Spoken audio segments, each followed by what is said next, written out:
And good Friday, everybody. Welcome in. Chase and Big Joe, 1025 The Game. I hope you're having a wonderful start to your day. He's Big Joe Dubin. I'm Chase McCabe, Dr. Crane, Nick Frazier, back of the studio on the ones and twos, and we're at it again. We're live at another Dunkin'. This time we are in Mount Juliet, which, I pulled in and there were signs everywhere for We Love Big Joe. So, Welcome to this side of town, pal. you were beloved out here in Mount Juliet. But we're excited to continue our toy drive that we have been doing with the Nashville Children's Alliance. We're at 2234 North Mount Juliet Road here in Mount Juliet. So stop by with a stuffed toy and donate it to a child this holiday season with us in the Nashville Children's Alliance, and you can qualify for the 4-pack of tickets, the all-inclusive 501 Club at Bridgestone Arena to a Preds home game. The Preds are hot right now as they won 7-2 last night against the St. Louis Blues, a 4-goal night by Steven Stamkos. But a special thanks to the Metro Nashville Police Department, the Catalano Group, the Bluemont Group, Family Leisure, Thompson Machinery, Richmar Flores, Right Time HVAC, and Relodyne. For more information, just go to thegamenashville.com/toy. If you wonder where we are, there's that big, gigantic Christmas store out here in Mount Juliet on North Mount Juliet. We're in the same parking lot. Nice. So it's the biggest Christmas themed store outside of Gatlinburg or Pigeon Forge, I'm told. So come by and bring a stuffed toy. The bin's overflowing, so we need to keep it overflowing and keep it going and do a lot of good things. And you guys have been fantastic all week, so thank you with the Brentwood, East Nashville, Lebanon, downtown yesterday, now in Mount Juliet, and then we love it. We love you guys. Thank you so much. We say all the time we have the best listeners, and you guys show up and show off all the time. So thank you. We are packed and stacked today. Yeah, when it comes to guests. It's kind of funny how it all works out sometimes. But Coach Jeff Fisher going to join us at 12:30. We look forward to that. The Nashville Cats and the AF1 schedule has been released. So I love it. Yes, so we will talk to him about that at 12:30. At 1 o'clock, if you watch the Today Show on NBC, Willie Geist, who's a friend of the show, yes, he's going to join us. He also went to a little school down on West End that hopefully is going to have their first Heisman Trophy winner. Right. He had Diego on this morning and Clark Lee. So we'll catch up with Willie Geist at 1 o'clock. 1:30, Chris Sanders, Forever Titans wide receiver. 2 o'clock after the 4-goal night last night, Steven Stamkos will join the show at 2. And then 2:30, Madam President Michelle Kennedy, the president of the Nashville Predators, will join us for her visit as well. So we got a lot to get to today and excited about it. And again, you can come by and see us through the next 3 hours and even after that, because Haley from the Buzz will be here. We got the toy bins everywhere, but bring some stuffed toys. But you were at the Preds game last night with our good friend Music City Bets. And you guys saw a lot of scoring by the Preds. I'm telling you, man, it was 1, then 2, then you got the hat trick. And then the best part of last night, and Music City Bets will be there and to back this up, is the hat trick. There's a guy in front of us that wouldn't throw his hat. The amount of shame everybody in the section gave this guy. It's my favorite hat. And we're like, we don't care. We do not. We did the Stephen A. Smith. I'm telling you right now, we don't care. Did he finally throw it? Did not. He ended up leaving the section. Oh, man, you ran him out. It's a hat trick, right? You're going to a game, right? Not a rule. Right? Not a rule. What do you mean not a rule? I actually support him on this. Okay, right. If I paid $40 for a hat, I'm not throwing it. Well, I'm going to shame you for the hat on the hat. That's fine. I'll have you thrown out. So there was a guy that Ricky and I met last night. He said he had a cheap-ass $3 St. Louis Blues hat. And I'm like, what are you doing with that hat? This is before the game. He goes, in case there's a hat trick, I throw it on the ice. Yeah, well, that's smart. So people do Plan that. ahead. I'm like, that's awesome. And then the hat trick happened. Another one. He almost had a 5th goal last night. Oh, yeah. Which was fantastic. The crowd was great. The best part of last night was he had the 4 goals, but there was a fight. And I don't remember which guy. Number 47. Is that Bunting? No, Bunting or 47 is Big Mac. That's him. Yeah. Just wailed some dude, man. And the crowd lost its mind last night. So Smashville. Big Mac, Big Sexy. Smashville was electric last night. The crowd was great. The atmosphere was great. Everything was great last night, and especially because they won. Stamkos with the 4 goals. It was a lot of fun being in Smashville last night. Yeah, and they're playing well. I mean, so full disclosure, they're flying to Colorado this afternoon. So I talked to Steven this morning, And part of the conversation you're going to hear is that they changed it a little bit, but they were true to their game and who they are as players, and right. And ultimately, it has, now it's coming to fruition of what they are. I got a question for you. Okay. You have a $40 baseball hat? 35. I mean, they're not cheap. I'm still going to – there's a hat trick, man. They don't happen every night. We're going to make you throw that hat on the ice. I'm not going to do it. I didn't know you had Again, here's the thing. You should know this about me by now. You and Ricky should both know this about me by now. If you try to make me do something, I'm not going to do it, and I will fight you feverishly not to do it. All right. Now, if you leave me alone and let me decide on my own, I'll probably do the it. Hat. I might. Right. But if you're forcing me to do it, I will tell you where you can stick Just it. know what happens, man. I bet you're the kind of guy that takes I bet you're the type of guy that brings a baseball glove to a major league game. I am not. I'm not. I don't know about that. I've seen you at Sounds games running over kids trying to get baseball. No, that's not me. Don't be putting narratives out there. I did. Dale, if you're listening, Dale, happy birthday to your sweet dad up in heaven, man. Good man. Dale, I know you're listening. I ran over I didn't mean to. At Fulton County Stadium, I ran over a grandmother getting a home run hit by Tom Brunansky in the left field at Fulton County Stadium. And the worst part is I didn't get the ball because I dropped it and a kid picked it up. So I'm getting it. I'm after all the stuff that goes on extracurricular after the play, the goal, the home run, whatever. But we'd have made you launch the hat. You won't make me do anything. That's what you have to understand. The power of Rick Merritt will make you launch the hat last night. No, but anyway, it was fun, and hats kept flying out there. The worst part last night, people were throwing the Nate Bargatze bobbleheads on the ice. Oh, no. And they were coming from the upper deck. And the ice crew was trying to catch it, and he caught it over his shoulder, and he fell on his butt. And we felt bad for him because he took a hard fall. Did you laugh? I laugh at everybody that falls. Okay, that's what. Because I'd expect you to laugh at me. Yeah. If I fall, I'll do that. Anyway, fun time last night. Fun show today. Looking forward to it. What is our question of the day? So, Dr. Crane, do you know what a chronovisor is? No, I don't. Allegedly, the Vatican has something called a chronovisor where they can go back in time and take pictures. You've heard about this? No, I don't think so. Well, look it up. It's evidently a thing, right? So I'm sitting there last night as Stamkos gets 4 goals. Like, this is great. I love being here. I've never been at a game where there's a hat trick where a guy scores 4 goals. I'm thinking, man, what could you teleport back to? What game would you, or moment in sports, would you like to go back to? Right? What moment in sports, if you could go back, use this chronovisor, which evidently, allegedly, supposedly exists. Did you look it up, Dr. Crane? I did. Now, can you go back and change something or just go back and watch? Go back and watch. Something that you like to have gone back in history to have seen. 1998 Daytona 500.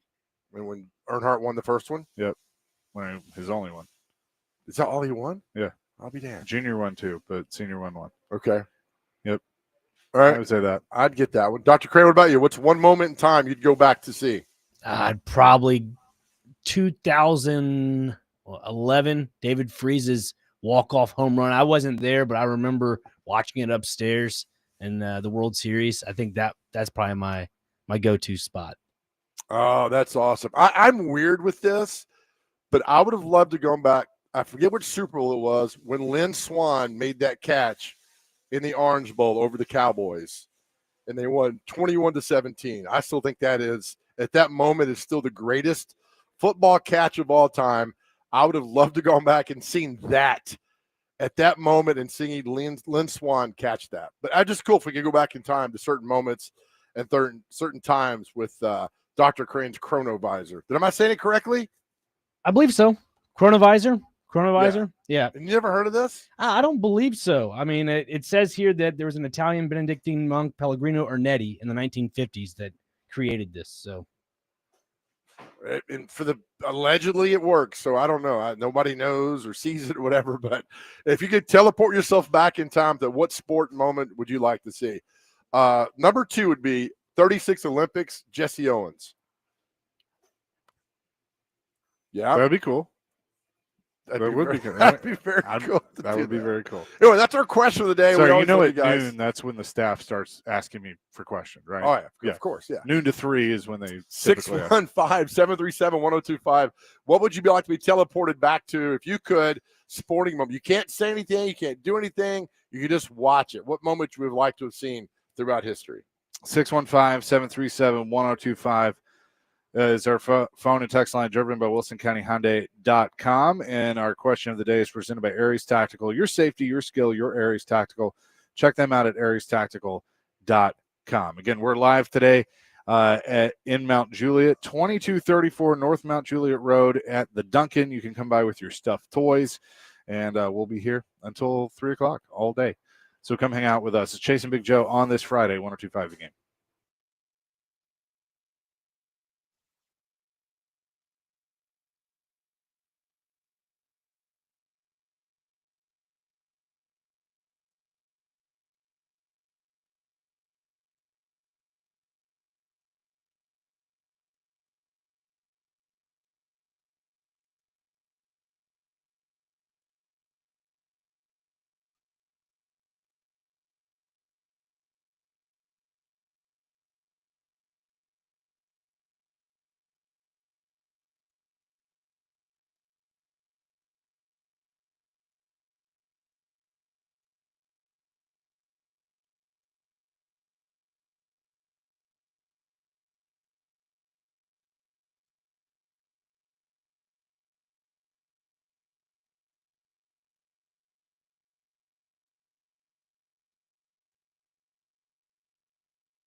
Thank you, Dr. Crane, a little king of rock and roll down from Memphis, joining us here with a little burning love. We're live in Mount Juliet today, Joe, here at the Duncan. And I know Elvis really enjoyed that song back in the day. Man, I'll tell you what. It's funny. The guy who wrote that song, Dennis Lindy, lived about 5 miles from here down Mount Juliet Road. He wrote that one and wrote Earl's Gotta Die by the Dixie Chicks. Earl, yeah. He's got a few other songs, but he wrote Burning Love by Elvis. So, man, I tell you, he came in the studio one day and said, man, I got this one song. I said, man, we're done with music. We got this one album we're playing. He's like, man, listen to the song. Next thing you know, it's a hit. I love the drummer on the recording of that, too. Like Elvis's drummer back in the day, I mean, he kicking it, huh? Yeah, and then you got the Jordanaire still doing their who did the remake of that? Was it Travis Tritt or Dwight Yoakam? Dwight Yoakam did Suspicious Minds. Okay, so it must have been who did add that to the list, Dr. Crane. Who did Burning Love? I don't know. I didn't know there was a cover yeah, of it. somebody did it. Just a hunk of burning love. Is it Travis Tritt that did that? He did it really good. I don't know. You're telling me something I don't know. It was on the Elvis tribute album, the same album that Dwight Yoakam did, Suspicious Minds. Winona Judd did it apparently. Travis Tritt, I guess, 92. That's it. Yeah. All right. Awesome. And Travis Tritt's responsible for getting the Eagles back together. Yeah, doing Take It Easy. Yeah. Well, it all came together. Well done on you, buddy. Thanks, man. I try. 1025 the game. That's us. 615-737-1025. Craig has a question of the day answer. Craig, what's up? Hey, guys. Merry Christmas. Merry Christmas to you. Hey, before I start, can I say something real quick about the hat trick last night? Yeah, absolutely. Every single hat I have ever worn in that arena in the last 20 years wanted to go on the ice. Throw your hat. I don't care how much it costs. I don't care where you got it. Throw your hat. It's the only time we get to interact physically with the team. Throw your hat. That's what I'm on about. All right, Craig, I'm with you, but some people don't want to part with their $35 hat that evidently they haven't worn. They've worn once in their life. So I get it. I just, throw your hat. All right. So this is going to wrap right into it. This is where I'm going. 1980 Olympics, Winter Olympics, USA hockey versus Russia. Hands down. That game went so far beyond sports that it reached so many geopolitical corners, Moscow to Russia, height of the Cold War, changed USA hockey, changed the Winter Olympics. That was that was so far beyond sports, but what a game. What a place to be. Well, yeah, it's funny. Was that game, I think we talked to Pete Weber about this. I think that game was tape delayed. It was. And everybody knew, and they tried to hide it. Of course, in upstate New York in 1980, no internet. It wasn't too hard. But, that reaches so far beyond sports. Small venue, lot of noise, amateur hockey USA kids against the Russian army. How good is that? I don't know where you could go after that. Now you make me want to go watch Miracle again, which is just an outstanding movie. Do you believe in miracles? Yes. Yes. And that speech that Kurt Russell gave was unbelievable.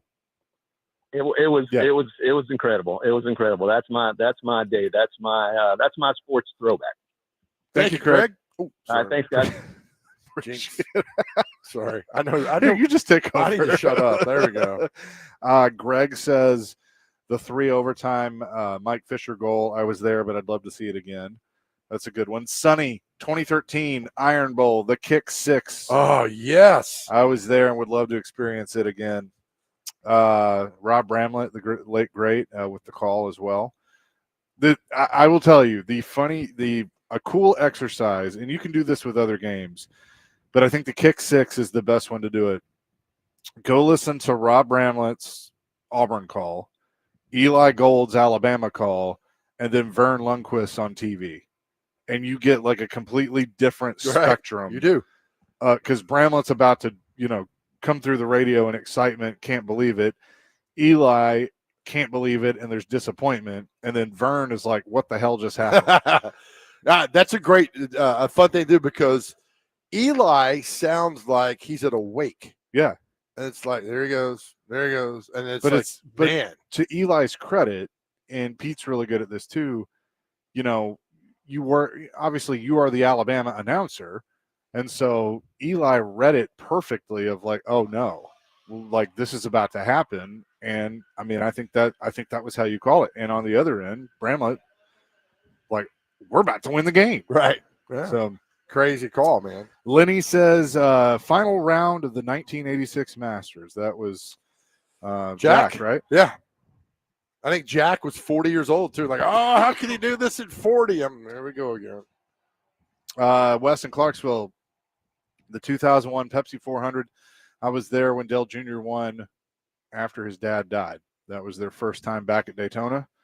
And Alan Bestwick, your favorite, had the great call of using lessons learned from his father. Dale Earnhardt Jr. goes from 6th to 1st to win the Pepsi 400. Oh, why'd you have to bring that up? Well, I don't know, but I had to. Mike in Clarksville, USA beating Russia is another one.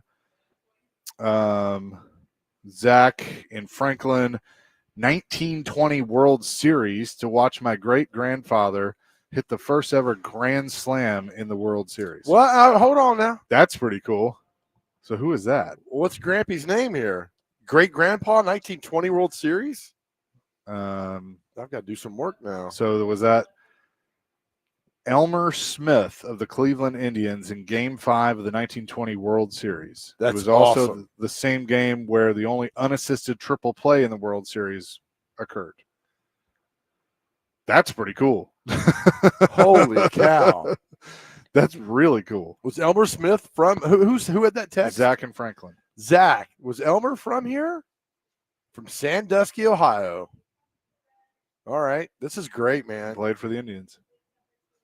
9531 says whenever the famous Babe Ruth pointed to the outfield and hit a home run. Supposedly that's a myth. That he Is didn't it? actually call his shot. Like there's a picture of him pointing, but it's not necessarily him calling a shot. But Really? I could be wrong. I don't know. What about Paul O'Neill? He hit too, right? I guess, yeah, something like that. Seinfeld. Yeah, oh yeah. I guess can't hit two. Be lucky if I hit one. George is all serious. Like, could you just do it for him?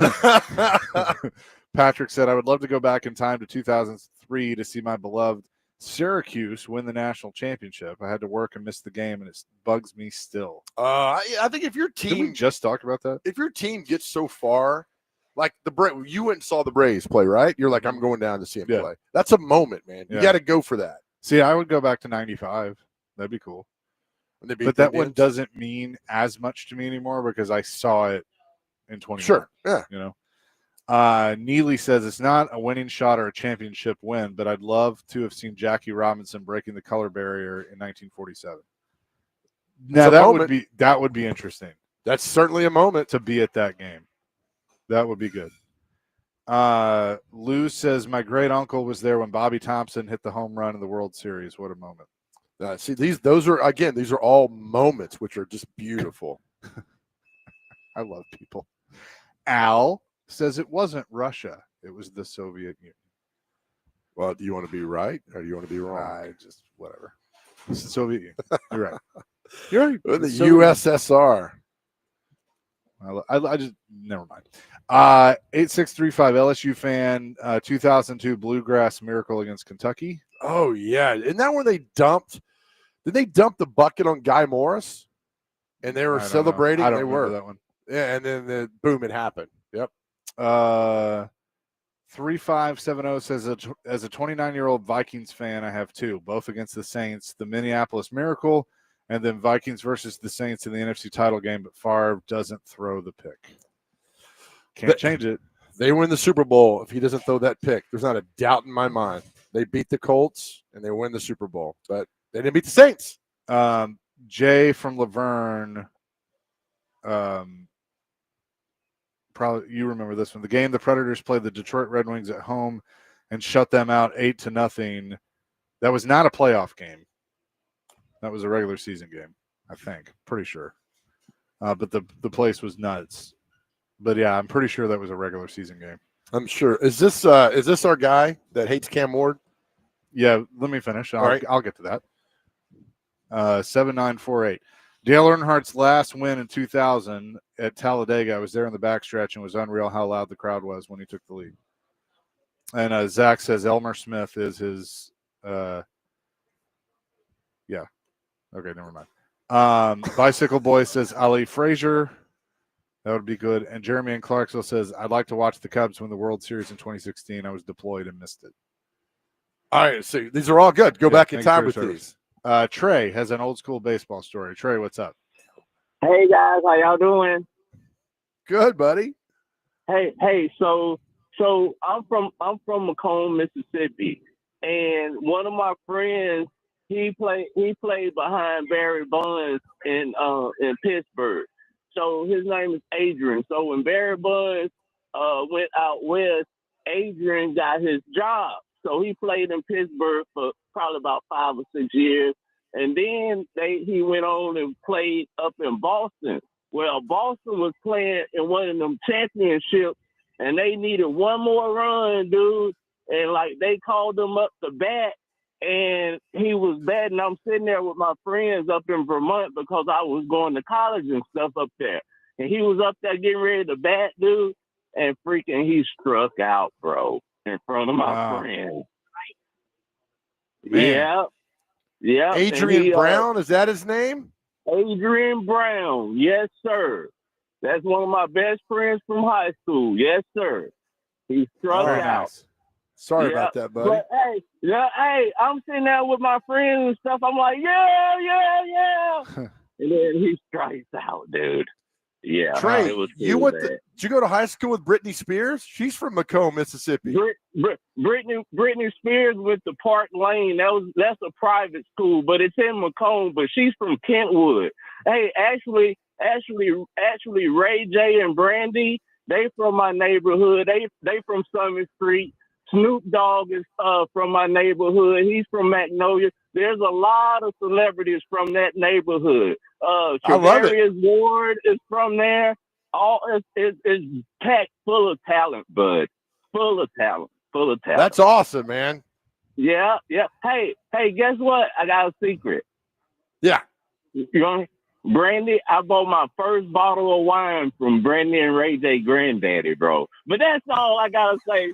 Y'all have a good day. Thank you, Trey. Thank you. Bye. Love it, man.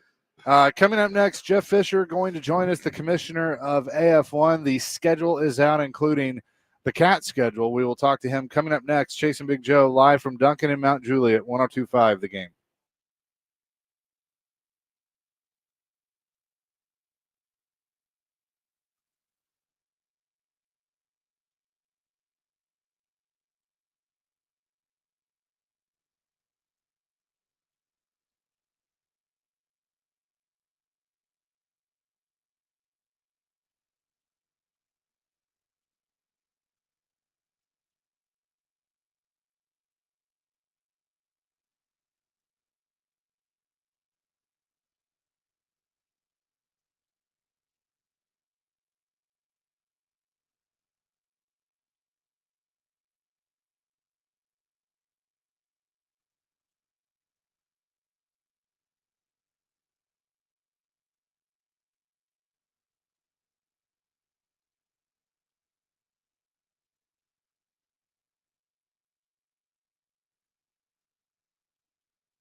Chasing Big Joe, 102.5 The Game here on this Friday.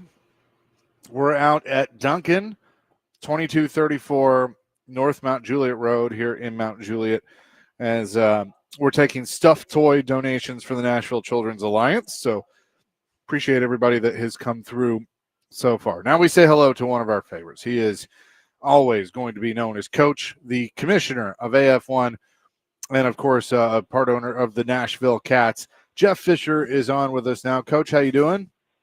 I'm doing great, guys. Thanks for the opportunity. And I need to take this moment in time. You guys are doing what you do best, and that's giving back. And that's recognizing the importance of our position sometimes puts us in another position where we can help. And that's what this is all about. So I commend you guys on that. It's really it's a good deal, especially during this season. Well, we appreciate that, and always try to do something. But I know that how much you enjoy doing that. Even now, but back with the Titans and the Rams of this time of year, I also saw a story that I had forgotten about from Thanksgiving where you tricked the rookies. I think it was 2003 or 4, and they thought they were getting a free turkey, and they were not. Well, yeah, I'll go into it. It's been I was pranked my rookie year in 1981 by the veterans, and I thought I was getting a free turkey. It's been going on forever. We just took it to a new level here. And if you ask any of the former players about Thanksgiving turkey pranks, it was awesome. We've got video, we got it all over. But yeah, we did it year after year after year. It was one of my favorite meetings of the year, that and daylight savings time. So this way you could get a chance to confuse the guys. But yeah, we did a lot in the community. Now, keep in mind, yeah, we pranked our rookies, but we also took a lot of free turkeys out throughout the communities and all those kind of things. But it's an ongoing thing. I hope none of this year's rookie class not listening, because they won't go for it next year. So it was certainly a good one. So the schedule is out for AF1, and of course the Nashville Cats. 7 home games will be at F&M Bank Arena in Clarksville, and I know you have to be excited about that. Friday, April 17th against the Michigan Arsenal will be the home opener and the season opener for the Cats. But this is pretty cool because you're the only AF1 team that's going to have 7 home games of the 12 games scheduled. That's really neat.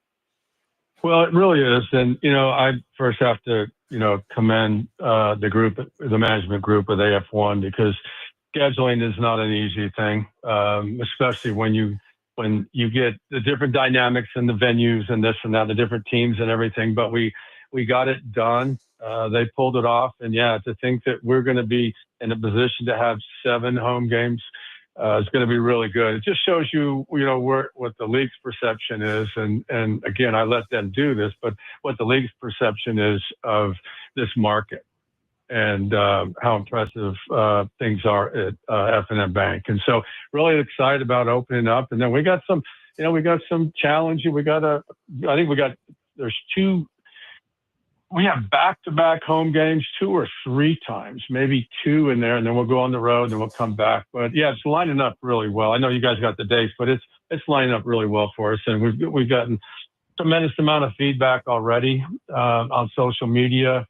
We have a picture sheet day scheduled tomorrow up at F&M Bank, starting at 10 o'clock. Coach Arbett's going to be up there. I'll be up there, and season ticket holders will be able to come in and select their seats. So this was good timing for us. We needed to get the schedule out. It's out. We've had numerous conversations, conference calls with the rest of the ownership groups around the league, and everybody's excited about it.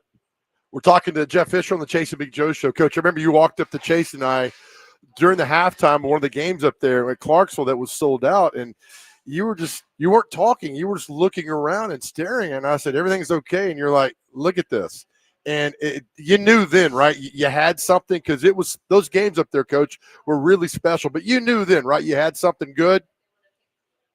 We did. Of course we did. We had a year, one game that the previous year, our first year, we had back-to-back. We finished the season up there with the regular season schedule, and then things fell into place, and we came right back immediately following, the next weekend for the playoff game. And, there was standing room only. It was just one of those things that, there's a great relationship between indoor football and between that community and a lot of communities across the country, but this one's different. And so we wanted to take advantage of it. And, again, like I said, we appreciate what you guys have done for us.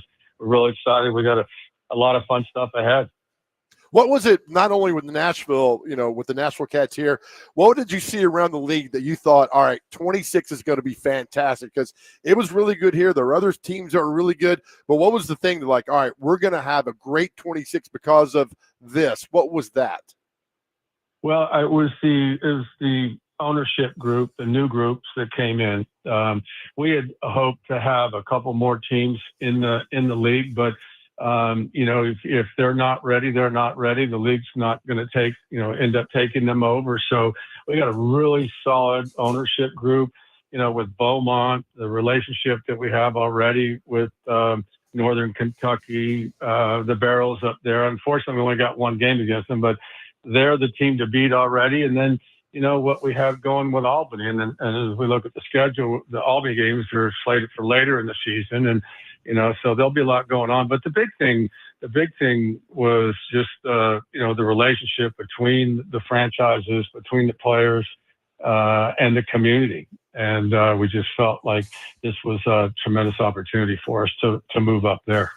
First home game, Friday, April the 17th against the Michigan Arsenal. Then Saturday, April 25th versus the Washington Wolfpack. NashvilleCats.com for more that going on. I'm looking at the teams. I'm looking at the schedule. I'm looking at the travel. I'm looking at everybody involved. I mean, it's at the perfect time, right? April, May, and June, Coach. I mean, we all love football, and this is something to get our appetite going until the fall. But understand, this is a lot of fun. We saw it last year, but I think you guys fit this in perfectly where we could have a really good summer watching football.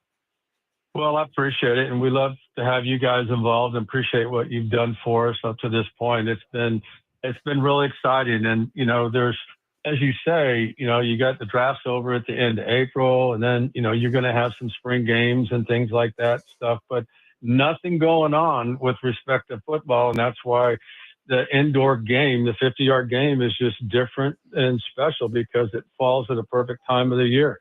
And so we worked hard to get the venues, to get the availabilities, and make sure everybody was happy with it. And so we're excited. Now we're just going to promote it. We're just going to promote it. The teams are being built. The coaching staffs are in place, and the rosters are being built. And we just got a lot of fun stuff ahead as we push through the holidays. Jeff Fisher is with us. How important is it now? And, yes, you have some new franchises that have entered the league or have moved around, but, for a team like the Cats to build upon what happened last year, you got Coach Arbette coming back. You're going to have, guys on the roster that are back, which I think is important. So now that you're in year 2 of AF1, how important is it to continue to build year after year?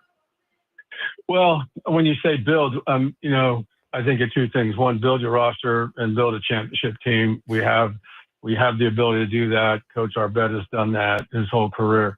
But secondly is build relationships in the communities. And we want, again, you and I have had these conversations. I mean, we're second generational Nashville Cat fans right now. I mean, I've talked, you got kids who are parents now that are buying season tickets because they cherish that memory that they had when they were coming to games. So, it's build those relationships, and I think the Clarksville community is ready for it, and as we are.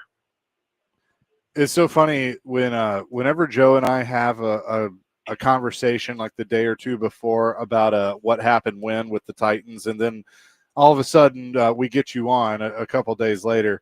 What do you remember about draft day in 1999, the conversations that you as the coaches had and maybe you and Floyd had leading up to the pick of Javon Curse, and how much of a game changer drafting him was for not only that year, but the franchise moving forward? Great question. We have been working behind the scenes, Lloyd and I and the staff, obviously, through the move in '97, and then, Vanderbilt, and then, and the Memphis and everything. And so we have been putting the roster together, and that one missing piece that we all agreed on was that game-changing pass rusher. We needed to go find that guy, and we did. And Javon, along with the rest of his defensive teammates and things, were a big part of our success, not to discount the importance of the offense, but, that was just that missing piece. You want a defensive player. You see him, we see him in the league right now. One got traded from Dallas to Green Bay, but we needed that guy to where that it would create problems for offenses. And I'll never forget, I think we're in Pittsburgh. It was the last regular season game. It was kind of like the Millennium thing and all that. But Javon got that sack, and he set the rookie sack record. And he was kind of doing this thing where he was spinning his finger around like he was holding something, and he was spinning a record. He wanted people to know, this is it. I got the record, and he did. And he was just a huge impact, a great person, and one of the most athletic, gifted football players. Pure athletic ability to do things that I've ever been around. And that translated over into rushing the passer. And, we did make our defensive line coach happy. That's for sure. Right. Yeah. Coach, had he not gotten hurt and not gone to the Eagles, how great could he have been? He was good. How great could he have been? Well, I think he, from an injury standpoint, and unfortunately this is part of the league, but I think he's a first ballot Hall of Famer if he doesn't get hurt. I agree with that. Just the things that he did, and athletically, it was amazing the things that he was able to do. On the field, just change the direction and speed and acceleration, and then Coach Washburn did such a good job working with him his rookie year, with refining the pass rush stuff and the hand placement and the stance and the get off and all that stuff, and he just continued on, obviously, until we went to Philly and then had the injury. Coach, I love talking old football with you. I know I brought this up to you before, but 40 years ago, I think it was last week, the Bears lost that Monday night game to the Dolphins down the Orange Bowl. You've told me some great stories about that, but I think when I look at it, I'm thinking, how the hell was that 40 years ago? And you still got vivid memories of that game on Monday Night Football. Only game the Bears lost that year. Yeah, it was. It was kind of one of those deals where, Buddy admitted to it years after. He was hard-headed and he wanted to beat the 3 and 4 wide receiver offense and Dan Marino with his base defense and have Mike Singletary play the deep half and things like that. It just didn't work out. And then, we didn't have Jim, and it's just kind of one of those things that happened. But sometimes then, during the course of a season when you got a really good team, sometimes it's not a bad thing to get a wake-up call. And, unfortunately, historically, we will not be there with the Vikings and undefeated or the Dolphins rather in the undefeated season. But it was quite an ordeal, quite a game. It set the 85 Bears up. As I was able to share everything and travel with them and practice and all that kind of stuff. It was that loss that turned the table around and got us focused. Absolutely. My last question for you, and I love asking guys this who've been in the league and played in the league. Who do you think, Coach, is the best quarterback of all time? Oh man, that's a hard question. I'm biased because I think that I have to. My list got to come from game either those I played against or those I coached against. Yes. I think, and not to discount anybody, but I think Joe Montana needs to be up there. Joe, I was with the 49ers for a couple of years. They were in transition from Joe to Steve, and Joe had done all the stuff and won the Super Bowls, and all that. But to see him do things on the field that he did with his eyes and his vision and all that kind of stuff, I'd put him up there, but I'd also have a 1, B, C, and D if I could, right? Because they're so talented, and even, today's quarterback is so different. You look at the stuff that Josh Allen's doing. and Justin Herbert down there the other night with a broken hand. I mean, it's amazing what these quarterbacks are doing right now. So I think maybe you should have rephrased the question. Can we pick the best one in different eras? Yeah. You know, because the eras are they're just so different. You know, just watching these guys play, it's amazing play. And now all eyes are going to be on Indy to see what Philip's going to do. You know, what do you think he's good? What can he do? Do you think at 44, Coach? I'm going to tell you what. I don't think, you know, we won a lot of games. I won a lot of games. I want to say the me thing, but I can't remember beating Philip Rivers. He was so good at and the release and the accuracy and competitive and tough. Now, there's people out there say, well, no, he doesn't have a chance. He's 44. You know, I'd be one of those guys to say, this is a really, really tough dude. He's a grandpa. I don't know how many kids he has, but he's extraordinarily focused and tough. And so I wouldn't be surprised if, you know, he puts up some good numbers for them. I wouldn't expect him to get the play, you know, take him to the playoffs, but I'm going to watch. Now, he's got to get through practice, you know, he's got to get through that first hit, but he ain't going to take a hit. That ball's going to come out. And he's so competitive, you know, and, you know, I remember during that era, thanks for the opportunity, it was like, oh man, I got to play Peyton Manning this week and then we got to go play Philip. Are you kidding me? Was there a moment, You know? Coach, was there a moment in watching Brady? I think 2002 was the first time you would have faced him where you saw something in a game or on film that it was kind of like, okay, yeah, this guy's different. Oh yeah, every time you played him. I mean, that's why I was saying I got to go into the eras. Obviously, he's up there, the greatest of all time with what he was able to do, and saw what happened when he left. But you also saw what happened when he went down to Tampa Bay. So you know, I mean, it's his understanding of the game. He never got rattled. Everything was just a chess match, and he was so focused, and he knew exactly what he needed to do and how he needed to do it. And now it's pretty impressive how he's able to communicate that to the NFL fan base, you know, with the broadcast. He's extraordinary. So, but yeah, he, you know, when we had one up there where I think we had 0 points and they had 56. So, that was a tough go, but he was always prepared. He knew what he needed to do. You know, you couldn't fool him. You know, he threw a pick. It was because the defensive line got his hand up, or a receiver went off a receiver's chest or something like that. You couldn't trick him. You couldn't confuse him. You couldn't get him to hold the ball. So we can talk forever on these guys. Yeah, for sure. I was trying to look up Philip Rivers, and when you guys would have played him, I believe the first time you played him was in 2000.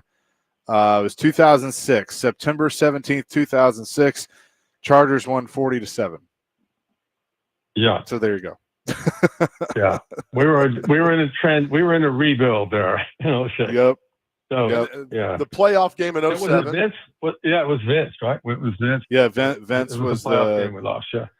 Yep. Oh, Vince's that's right. Rookie year. Yeah. Marty. Yeah. So yeah, that was a rough go. I mean, Gates, the tight end. I mean, the players that he had. You know, the running back wasn't bad either. Guys in the Hall of Fame. Huh? I said the running back wasn't bad either in Tomlinson. No. Okay. So, I mean, yeah, he had some Hall of Fame players around him, and I think he was a major part in those guys making it to the Hall of Fame. But no doubt. Yeah, he's special. Yeah. So again, like I said, all eyes are on him, man. I can't wait to see what happens. It's going to be fun. We can't wait for the Cats to kick off in April. Coach, always appreciate your time. Thanks so much for joining us. We'll talk again soon. Thank you for the trip down memory lane as always, guys. Appreciate you. Thank you. Absolutely. Coach Jeff Fisher joining us here on the program. We always appreciate him.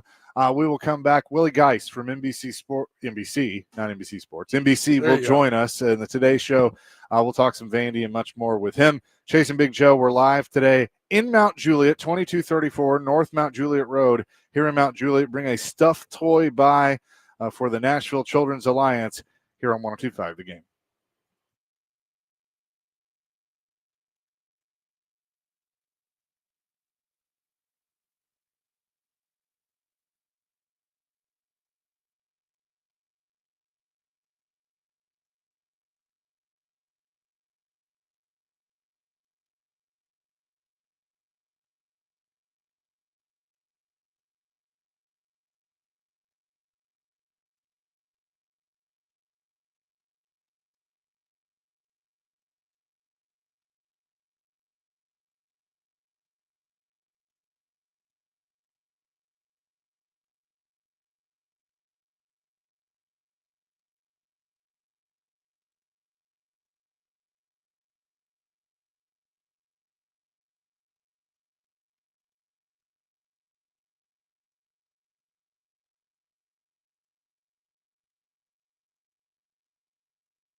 Hour number 2, Chasing Big Joe, 102.5 The Game here on this Friday out in Mount Juliet for our toy drive. 2234 North Mount Juliet Road, as we're taking stuffed toys for the Nashville Children's Alliance. Come by the Duncan here at 2234 North Mount Juliet Road and drop some of those off. And we really appreciate all the participation in that this week. Tomorrow night in New York City, the Heisman Trophy will be handed out, and hopefully Vanderbilt quarterback Diego Pavia will be the one receiving that award. We say hello now to Vandy's own Willie Geist, who, of course, of NBC, talked to Clark Lee and Diego Pavia earlier today. Willie, thanks so much for doing this. How you doing?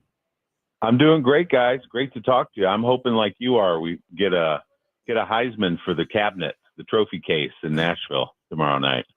I mean, what's it like for you watching this from afar? Because, look, I think we can all admit, especially those of us that have been around Vanderbilt for a long time, this is uncharted waters, but it's pretty cool to see at the same time for Clark Lee and Diego and Vanderbilt as a whole to have this kind of success.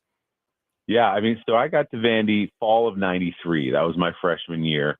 And so this is my 33rd season as a Vanderbilt football fan. And as you know very well, frustrating is not even the word. Sort of just like, we are who we are has always been the vibe, and you look at the schedule every August and you go, all right, what if we stole that one and win these 2 games of the SEC? Maybe we got to beat Kentucky, of course. Maybe we'll beat Missouri. And then if you put that together with out of conference, then you go, all right, we got to 6 and we'll go to, whatever that 6-6 bowl is going to be. So this is like 10-2 in the regular season with the possibility of being 11-2 with the SEC Player of the Year, the SEC Coach of the Year, and a legitimate chance to win the Heisman Trophy. It's just not even on the radar. You know what I mean? It's like it was so far away. And I think when it started to change was when they beat Alabama last year. And I saw in Pavia a guy who just wasn't scared, A, of the moment, and B, of the SEC big boys. He just didn't have that institutional knowledge that we all grew up with of like, know your place, Vandy. This is who you are in the SEC. He just completely rejects that and thinks they should go win every game. And he talks the talk, and he backed it up this year. So it's been a dream. I mean, you're kind of waiting. In the old days, as you know, like you play close for the first half, Alabama or whoever, LSU, whoever gets it together at halftime and comes and blows us out. But it just doesn't happen anymore. We're too good and too tough, and our coach is too good. So it's been fun. It's just I'm already getting nostalgic about it, like sad that it's going to be over soon. It's been so much fun. We're talking to Willie Geist here on the Chasing Big Joe show. Willie, what was it? You've had some big moments on NBC News. What was it like welcoming Diego Pavia and Clark Lee this morning to the show? That was so fun. It was so fun. I actually just once he was named a finalist, I knew they'd be in New York. I said, why don't you come by, Friday morning and you get in town. So got him up early. Maybe not Diego's first choice. I think they were on at 6:30 a.m. But he's a college kid at 6:30 a.m. You know what that's like. But he was great. I mean, he's, it's just, you see 2 guys, because Clark Lee deserves as much credit as Diego is for this, for kind of just like building and getting people to trust him and going through those first 3 seasons that weren't so great and people wondering if he was the guy and him saying, trust me. And you go, these 2 guys took us to a place we didn't know we could ever go. I mean, you give Franklin credit for those 2 years, 10, 15 years ago when we got the 9 wins, including the bowl. That showed like something was possible. But this is just, it's more than the wins. It's the energy around the team. It's the excitement. It's the country talking about it. It's game day coming, and the kid kicking the field goal for $500,000 or whatever it was. It's the stadium being packed. It's students getting there before kickoff because they want seats and waiting online to get tickets. And they've just changed the entire energy around the program. And hopefully we keep the ball rolling. Willie, were you at the Alabama win last year? I was. I always pick at least one game to go down for, and I like just, I don't want a sure win like some of those out of conference games. I want the SEC atmosphere. So I said, let's go see Alabama, and not expecting a win, but man, I was sitting right by Candace Lee, our great athletic director, And as the game went on, it was like we just kind of looked down the road at each other, not say anything, and glance. And it was that unspoken, is this happening? But then that intrinsic Vanderbilt correction of, no, it's not happening. Like something's going to happen, and they'll come back and they'll win. And then as it went on, it got to the fourth quarter, it got late in the fourth, we looked at each other and started nodding. This is happening. This is happening. And so that was, to me, that was the milestone that just opened the door to all the rest of this stuff. And this has just been, sad to see Pavia go. He's just been, they'll build a statue for him. He's been such a influential person at that school and in the program. But, he's created, the legacy is you get Jared Curtis to leave Georgia. Imagine that, talking about things that never happened in the past. The best quarterback in the country says goodbye to Georgia and comes to Vandy. It's amazing. It is amazing. We're talking to Willie Geist. Did I see that? Did you storm the field after the Alabama game, Willie? I did. I didn't get my hands on the goalpost. As a middle-aged man, I thought that was weird if I was up there with the students. I don't think I didn't want to, though. Yeah, I went down there. It was just, and then the fact, they threw him in the river and the cops gave him the escort and all that stuff. These are just moments that we'd have flashes. I mean, you guys know this, but like when I was in school, my senior year, we played Notre Dame in a Thursday night game on ESPN, which was fun. Notre Dame was ranked 5th or 6th in the country. We played them really well. We always had a great defense. We had Jamie Winborn and Corey Chavis and those guys, and Jamie Duncan, and they almost beat Notre Dame. I think we lost by a touchdown. I want to say it was 14-7, if memory serves. So that was as exciting as it got. When I was there, it was still a loss. It was like, whoa, we played those guys close, and we gave them a hell of a game, and it was on ESPN. And now it's like to go into these games against, big name SEC teams and say, we should win this game. I mean, that's a totally different feeling when you look at the schedule and say, we will win this game. We're going to win this game. It's pretty wild. Well, Willie Geist is with us. I think it's an exciting time, not only for Vanderbilt football, but athletics as a whole, because you look at what Mark Byington's done with the basketball team, the men's basketball team. They're really good and undefeated right now. The women's team and Shea Ralph, they have one of the best players in the country, Michaela Blakes. I mean, and obviously baseball, you can't forget about them and Tim Corbin. I think athletics as a whole is at just a different point than it ever has been.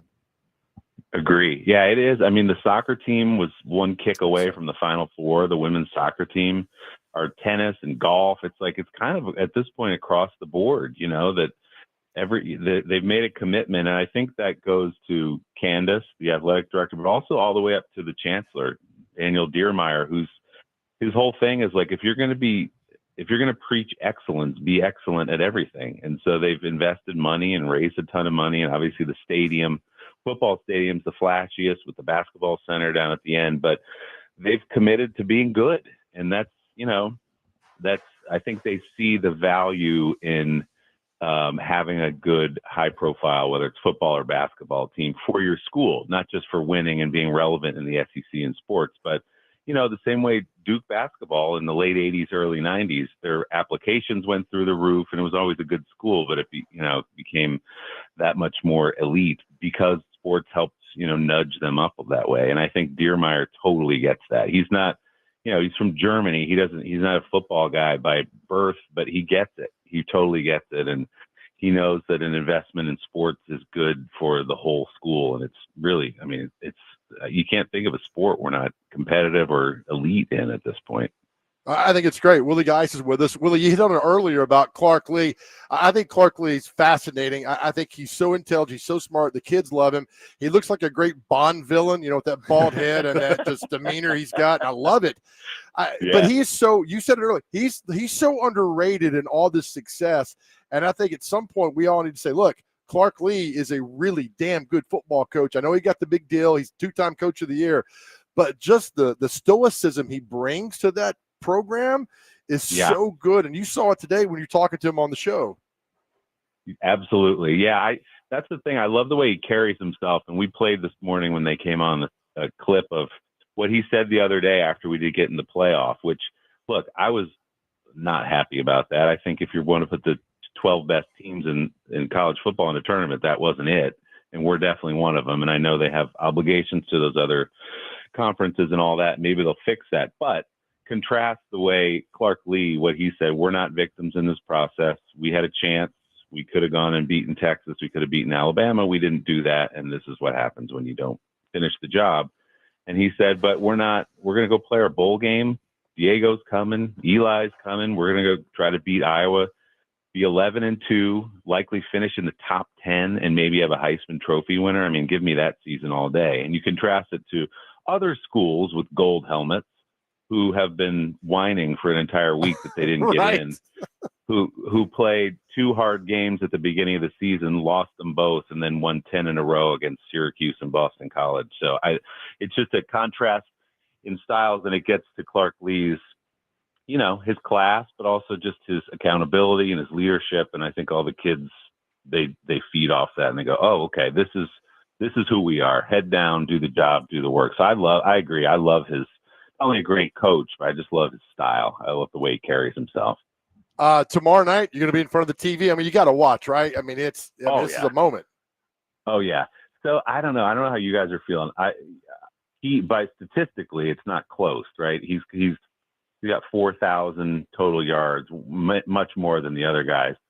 But Mendoza, great player, might be the number 1 pick in the draft, but he had that extra game, which was a showcase. And every time he threw an 8-yard out pattern, they went, he had his Heisman moment. Like,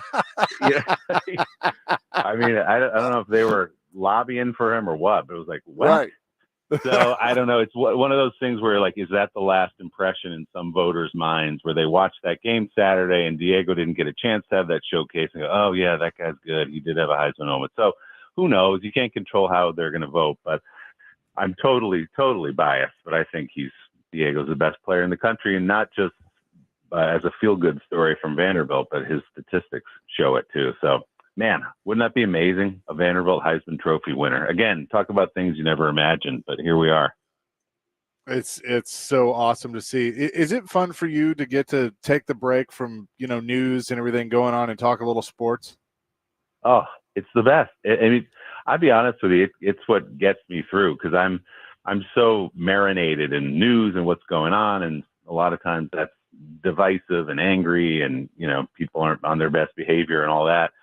And so when I get home, people are like, what news do you watch tonight? I don't need more of that. I mean, I study and get ready for my show, but I put on a game, and if Sandy's on, all the better. But I'll just put on, my son's a 16-year-old high school athlete, and we'll just sit and watch the Knicks, or obviously on Saturdays we lock down and watch the Vandy game. But sports, to me, I think, there's a reason you see the ratings for some of these NFL games these days, for regular season NFL games. I think, to my mind, people actually aren't as angry and divided as they're made out to be in this country. People like to say that all the time, but people want to feel community. They want to feel good. They want to hug each other and high five and share the same things. And there's no better place to do that, for me anyway, than sports. A concert and music and all that is good too. But I love sports because I love sports, but I also love sports because we all forget everything else and put on jerseys and cheer for our guys. And that's what I do. That's what I watch at night, for sure. How did a boy from New Jersey get to Vanderbilt back in '93?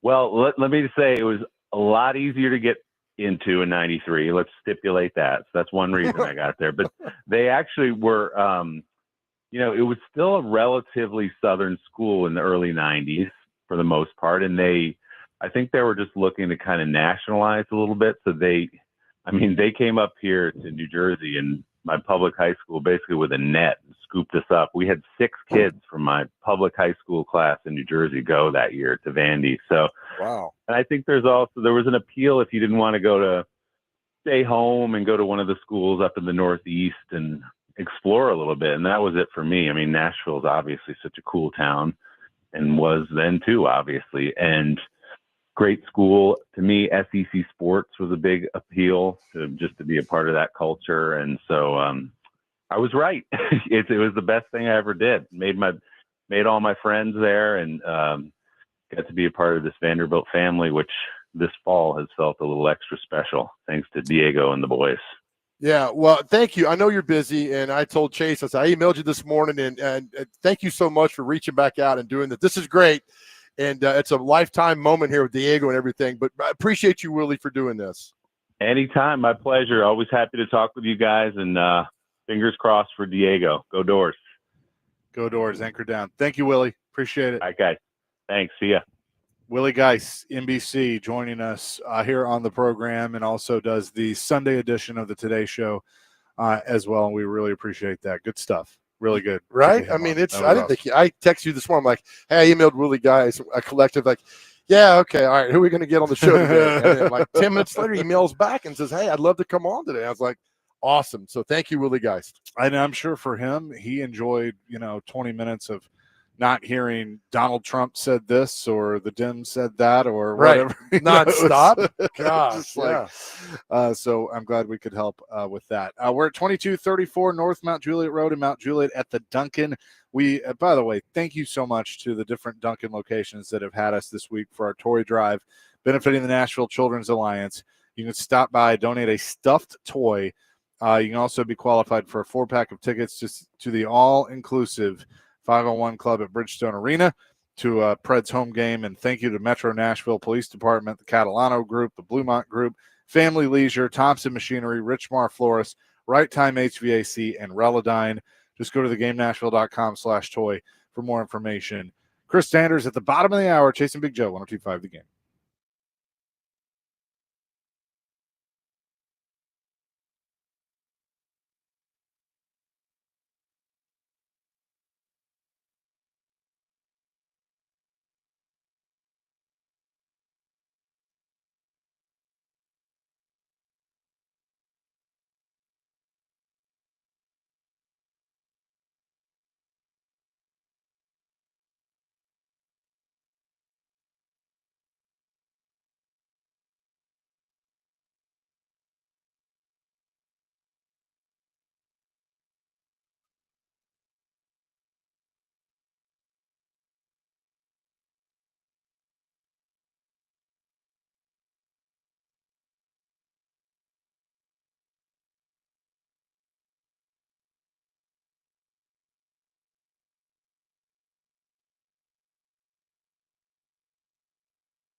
Tomorrow night will be the final time that, well, probably not the final time you hear this, but the final time John Cena walks out for a match in Washington, D.C. Thank you, Dr. Crane. I had to hear the trumpets one more time.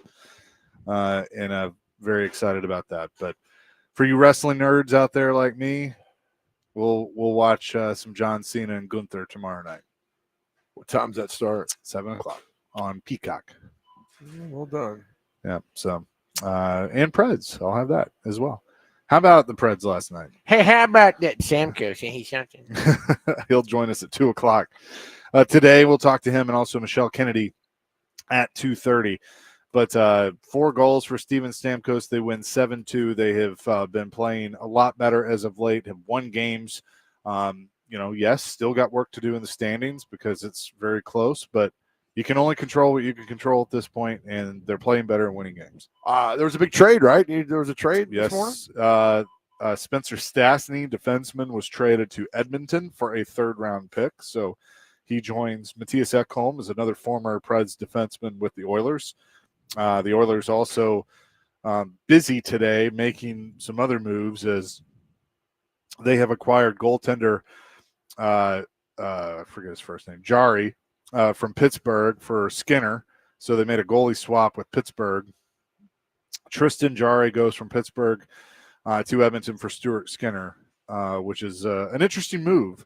And then got Spencer Stastny from the Predators for a 3rd-round pick, which, again, I mean, 3rd-round pick for Stastny, a guy that a couple of years ago didn't look like he was going to play hockey again.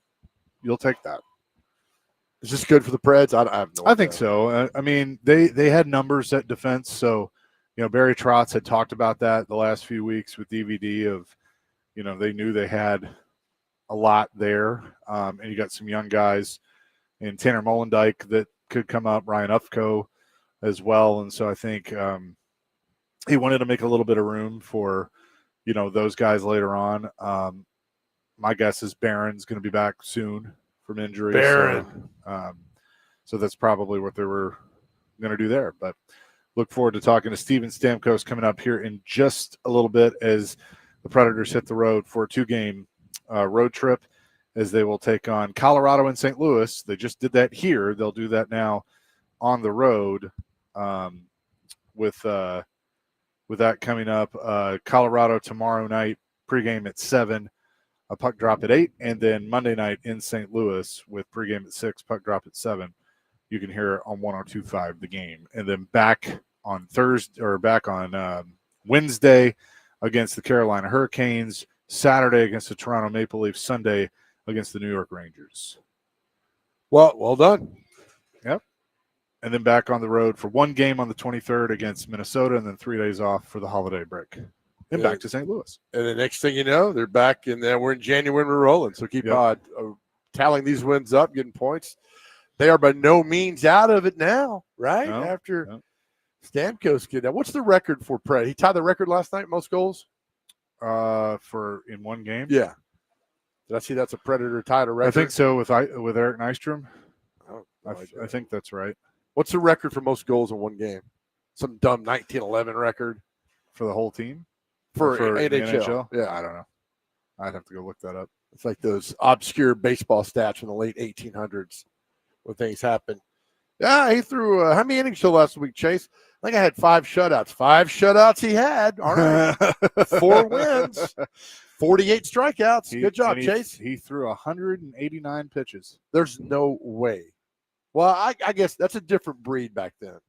Those guys, I mean, you see the uniforms they wore back then? 1,000 degrees, they're wearing blankets. I'm just waiting to look back in like the 1800s, but like, man, he got 27 outs on 27 pitches. You know what's out there? Like Cy Young has 511 shutout. I mean, something crazy, right? Mm-hmm. And nobody's even got like half of that. So it's crazy that happened back then. Steven, thank you, Dr. Crane, and your crack staff back there. He's got a team. He's got like 5 people back there. They don't play around. Stamkos shares the record with Philip Forsberg, Rocco Grimaldi, I forgot about that, and Eric Nystrom.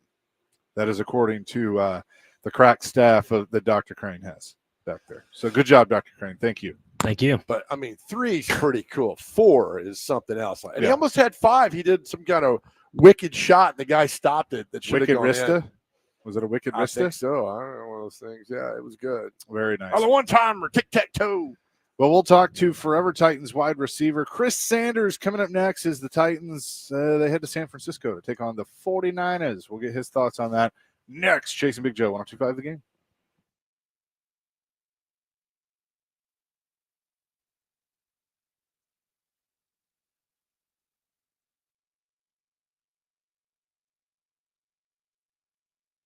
All right, hey guys, Big Joe here again. Look, we're going to break it down for you. Anxiety and depression, 2 words that can just wreck your life if you let them.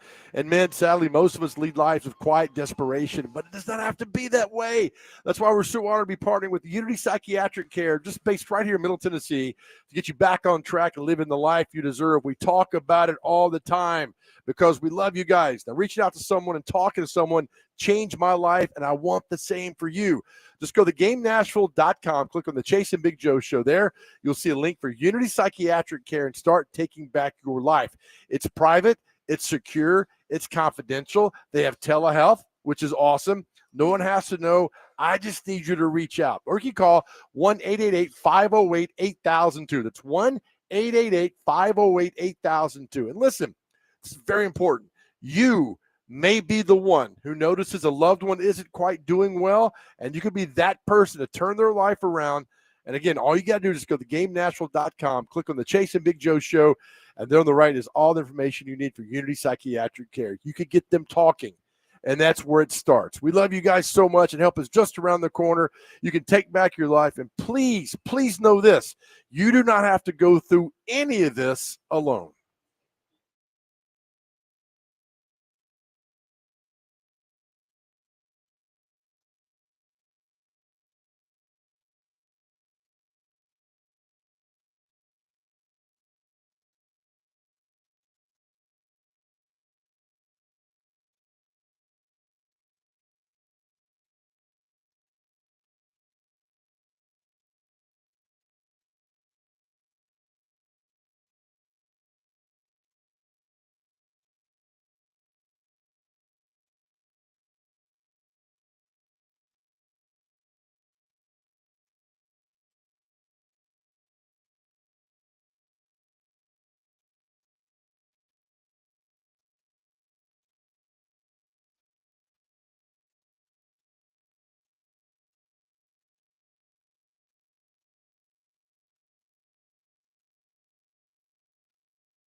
my dreams I've kissed your lips. Chasing Big Joe, 102.5 The Game on this Friday. We're live in Mount Juliet at Duncan here at 2234 North Mount Juliet Road in Mount Juliet. And whenever you hear Lionel Richie, it can only mean Chris Sanders joins us on the program now. Chris, how the heck are you? Man, I'm doing good. Let me tell you something. Every time it comes to Friday, man, you guys just brighten up the rest of the week, man. So just appreciate being on the show. Love you guys, and just happy to be a part of this team, man. We love you, and we love having you Appreciate on. So the Titans head to San Francisco this week against the 49ers. Right. I do think, outside of the Jacksonville game, wins and losses, they won last week, but they have played better. So how much positivity does that get some of the guys on this team that are fighting for their spot to stay here, or even guys that are fighting for a spot on another team to show that, hey, we can come together as a unit and play well? Yeah, you're auditioning. And number one, here, I went back and kind of watched the game when they played the Cleveland Browns. These guys haven't quit. I mean, watch the energy when they walk in the stadium. Watch the energy in the first, second, and the third quarter. So when you have your key guys, showing energy and playing, at a high level like Jeffrey Simmons and guys like that, it's going to make your team better. Then you have these young guys like DK and all these other guys that are stepping up and playing a major role. And then you got the other tier of guys that are playing not just for a roster spot for next year, but are auditioning for teams. So that's why guys are playing hard, and guys are saying, okay, even though our record is 2-11, we're still not going to quit and we're going to fight. And I think that's a positive. Something you can build on. Cam Ward, though, I mean, the inconsistency is still there. It is. But the flashes are there. Yep. Is that going to simply just be the new coaching staff, whoever the OC and the quarterback coach is coming in and just working with him on some of that stuff? Yeah, he's just got to get better. I mean, you got to get better and develop. And I'm going to break this down a little bit, too, is look at Shedeur Sanders when he played his first game till now. I mean, he improved in that short span. So the same thing with Cam Ward. He's just got to keep improving in all facets of the game. He's got to understand where the pressure's coming from. He's got to understand, to make the right reads when the coverage is in a certain coverage. So if he keeps improving, he gets some other coaches in here that's going to teach him, the way they want to be taught, the way he wants to be taught. I think his game is going to go to another level because he does have the splash plays. But in this league, you can have splash plays. You want consistency, and that's what we want. Talking to Chris Sanders on the Chase and Joe Show. What's up, man? What's up, Joe? What are you up to? Man, I'm chilling, man. Great show last week, man. Great job. I've talked to a lot of people that listened to last Sunday's pregame show, and they said if that's not up, not only for a Marconi, but for a Nobel Peace Prize, there's something wrong with this world. Yeah, it was good, man. We had a great time, man. Appreciate you, brother. All right, I got a song for you. Dr. Crane, hit it. Oh, my God. Ooh. Oh, my gosh. Ooh, oh, my gosh. I'm telling you, when me, you, and Chase and Dr. Crane go out on the road and take like our Chippendales on the road, that's the song you're coming out to. Right? You got to go first because Chase and I aren't coming out. No, could you imagine chasing some tight, skinny jeans? No. Yeah, I can. No. The four of us can make a lot of money not to dance. No, but I think it'll be good, man. I got a question for you. All right, so the Titans look at this 49ers team. It's one of the best teams in football. Sure. If you're a guy and you're like, the Titans are 2-11, we know they're not that good and all that, but doesn't pride kick in this weekend? Like, all right, we're playing with the best teams in football. Christian McCaffrey and Brock Purdy, all these guys. I need to be on this level. I need to show I'm on this level. Is that kind of what you need to see this weekend? Yeah, but these guys are competitors. That's what people got to understand. They're like, oh, the Tennessee Titans are 2-11. Yeah, they're 2-11, but they're still the best of the best, and they're still great athletes. So when you're going to the 49ers, these guys are going to compete. Jeffrey Simmons is going to compete. Arden Key's going to compete. So when you have guys that are competing, even though their record is bad, you still put yourself in position to win because you got to understand that the NFL is the NFL. Anybody can get beat on any given week. So, even though the Titans' record is really, really bad, you still have some competitors on the team that still puts this team, to have a chance to beat the 49ers. Well, what does it say about Jeffrey Simmons that on a 2-11 team that I've seen the stats and the analytics and all those things, that he is the best defensive tackle in football on a 2-11 team? Yeah. But see, here's the thing, Joe. He's a winner. I mean, I know everybody kind of dogged him the last couple of years because he didn't have the numbers. But when you have a guy that's still playing at a high level coming off an injury, it just shows you that this guy's a competitor. It shows you that this guy's a winner. And now here's the better part of the whole situation. He's becoming a leader now. You know, he doesn't just lead by talking and saying, well, I got double teamed and the Gardner tackle had me hemmed up. No, he just said, you know what? I have to go out there, make plays as a leader and show these guys how to get it done. And I love what he's doing. He's bringing an attitude. Last week he was chirping at, Shedeur Sanders and bringing the energy that the Tennessee Titans need. So even though, they're 2-11, you still have one of your leaders that's playing at a high level. I know you didn't play defensive tackle, but you played a long time in the National Football League. I don't think people realize, Chris, how tough it is to get a sack if you're a defensive tackle. No. I mean, it's hard because here's the thing. You're getting double teamed, you're getting triple teamed sometimes like that. So now just imagine you trying to push an offensive lineman that weighs 300 pounds each and every play, body to body, technique against technique. So everybody thinks, oh, he just needs to get sacked. No, it's not as easy because you got guys that are double teaming him. You got things that are happening. He's got to use his technique. He's got all these things to try to get a sack. So when you have 7 sacks on the year and playing a nose tackle, it just shows you that you're the best of the best. Right, not only that, but then you got a tight end hitting you. You got a running back coming out of the backfield who's hitting you. I mean, you're getting hit left and right. So, I know they're 2-11, but that dude, and I watch him every week, it just occupies territory. Man, he's a grown man. I mean, if you look at some of the plays that he makes, I mean, he's just throwing grown men around. And the one thing, and the thing about this, too, he's not just a guy that's just going to bull rush you. Yeah, he's going to bull rush you and use his physicality. But this guy has some great technique. He has a spin move. He has a club move. He has all those things that you want on a defensive end or a nose tackle. And when you have a guy that big, that physical, that strong, that fast, that nasty, it's just a recipe for success. Chris Sanders is with us, Forever Titans wide receiver. It is, and look, I know you haven't been on teams as bad as this in your career. Yes, I have. Well, okay, maybe you have, but like you look at this, how important is it for these last 4 games for these guys to just, kind of revert back to the backyard and go out there and just have fun? Just have fun. And you know what, Chase? That's a great analysis of what you just said. Just go out there and have fun. You have nothing to lose, and just go out there and play. Because here's the deal. Just like what you guys said earlier in the show, you guys are vying for a position. You might not be on this team, but you might be on another team. But if you go out and play and have fun and making plays, somebody's going to see, okay, this guy, even though they're 2-11, this guy still can maybe help our team next year. So even though the record's so bad, you still have a job to do. And we always talk about NFL football players, being a professional. See, a professional's not, okay, I got to finish a sprint or opening the door for somebody. That's not a professional. A professional is doing your job day in and day out, regardless of the situation. That's being a professional. So with the feeling this week, the 49ers coming off a bye week, they're playing at home, long trip for the Titans over there. They're going to be without their sideline reporter. Do you what's the game like for the 49ers this weekend? I mean, listen, I don't think they're going to overlook the Tennessee Titans because, the Titans, I mean, I know they're 2-11, but in NFL you can't overlook nobody because you'll find out and get yourself beat. So they're going to come out. I know they're coming off the bye week, but they're going to come out and try to start fast because they might be a little rusty the first or second quarter. But if they don't come out and play, at full throttle, you're going to find yourself getting beaten up down 10-0 because we saw that, last week with the Browns. I know the Browns are 3-11 and they're not pretty good, but they got down early. So that's what it is. Hey, what was it like to play in Old Candlestick Park?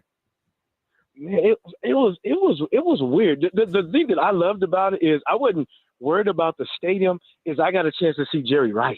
So when I watched Jerry Rice, and I grew up watching him, and actually be on the same field with that dude, to watch him run routes, to watch him prepare, to watch him go through individual drills, man, it was a dream come true to watch one of my heroes, intact. So it was a great experience in the stadium, but to watch a legend run routes, it was absolutely amazing.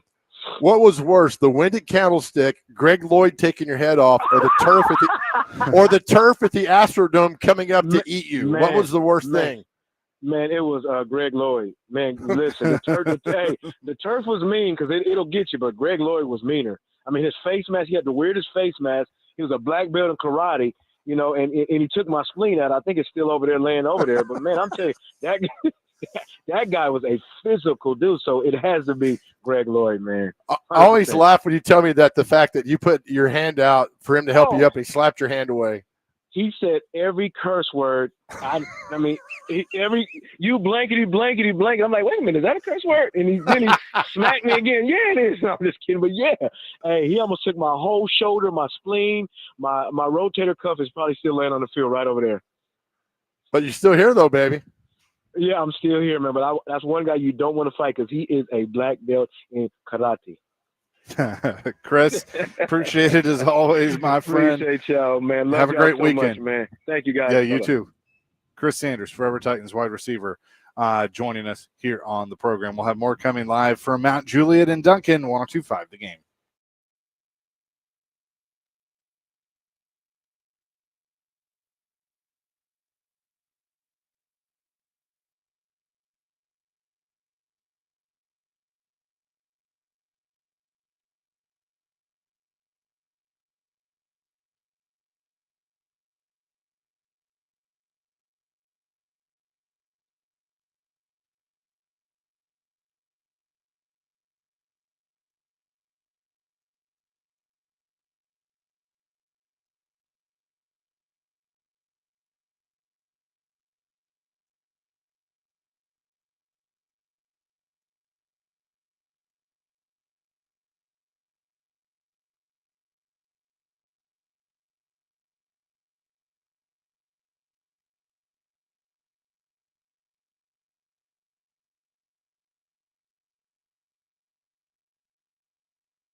little more John Cena on this Friday, chasing Big Joe.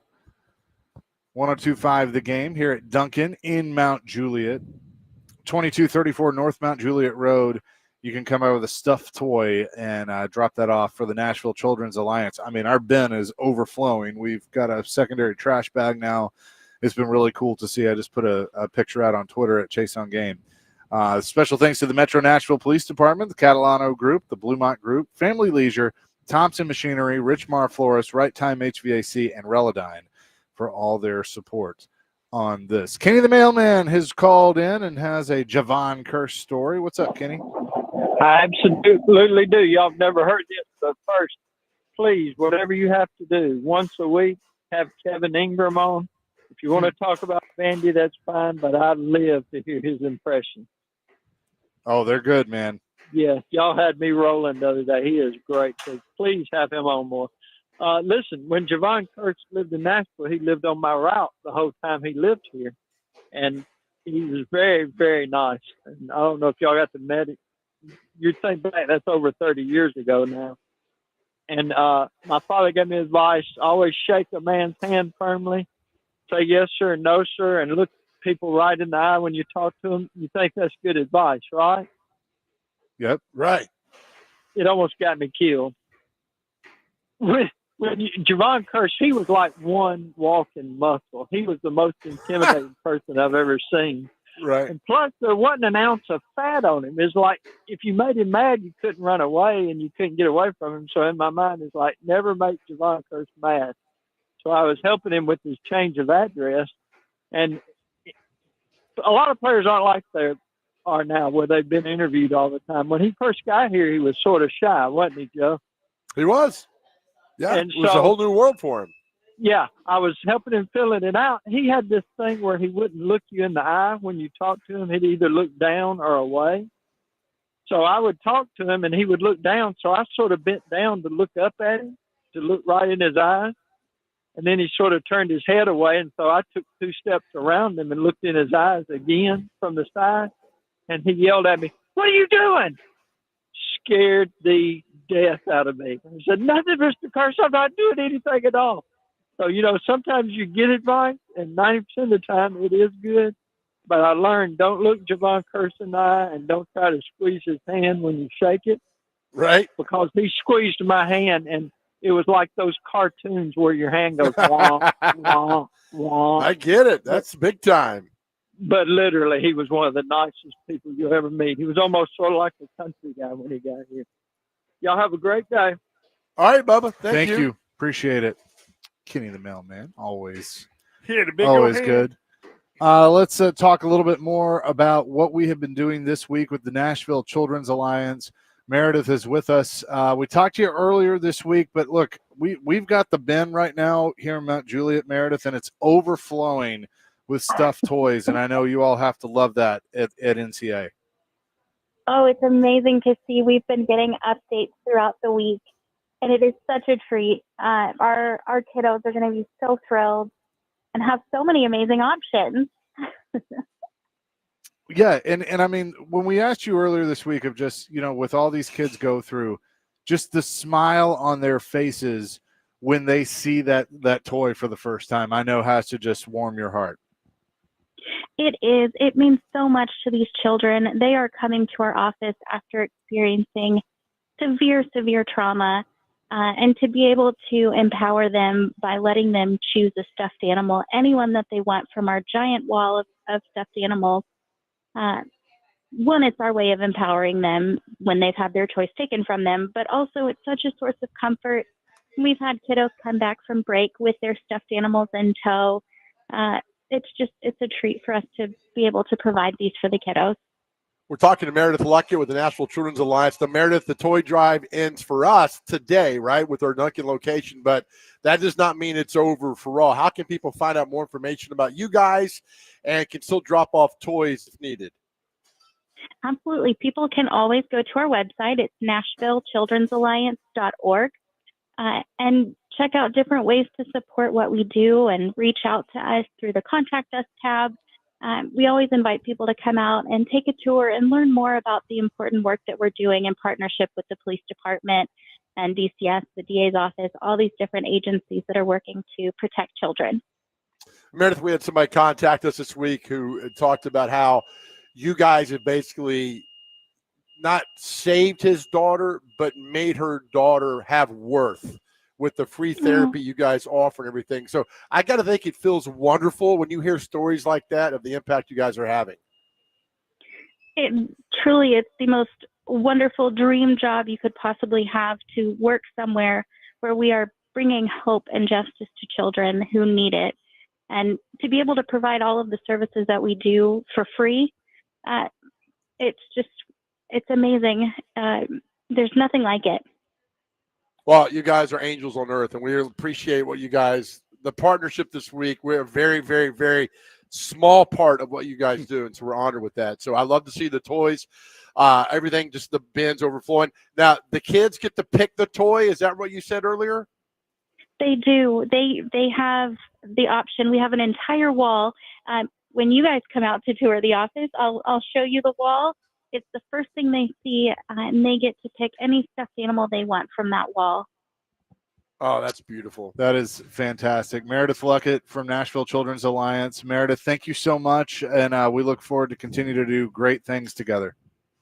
Thank you so much. It's been an honor and a pleasure to partner with you guys, and making sure we get the best possible services and outcomes, and, of course, stuffed animals for the kiddos we serve. Absolutely. Thank you so much. Thank you. And again, you can go to thegamenashville.com/toy for all the drop-off locations, and we thank all of you for making this such a success this week. Coming up next, he had a great night last night. 4 goals for Steven Stamkos. I spoke to him earlier today before the team departed for Colorado. You will hear that conversation. Coming up next, Chasing Big Joe, 102.5 The Game.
Chasing Big Joe, 102.5 The Game on this Friday. And what great timing that we could have a Preds player join us. It is the one and only Steven Stamkos, who had quite a night last night as he scored very quickly, 2 goals in the first period and then 4 total in the 7-2 win against the St. Louis Blues. Steven, I know you got to be feeling good today, but maybe a little tired. What's up? No, you're feeling good after a couple of games like we've had the past 2 at home. Guys are feeling pretty energized and pretty happy about our performance, and we just got to find a way to keep it rolling here on the road as we head out today.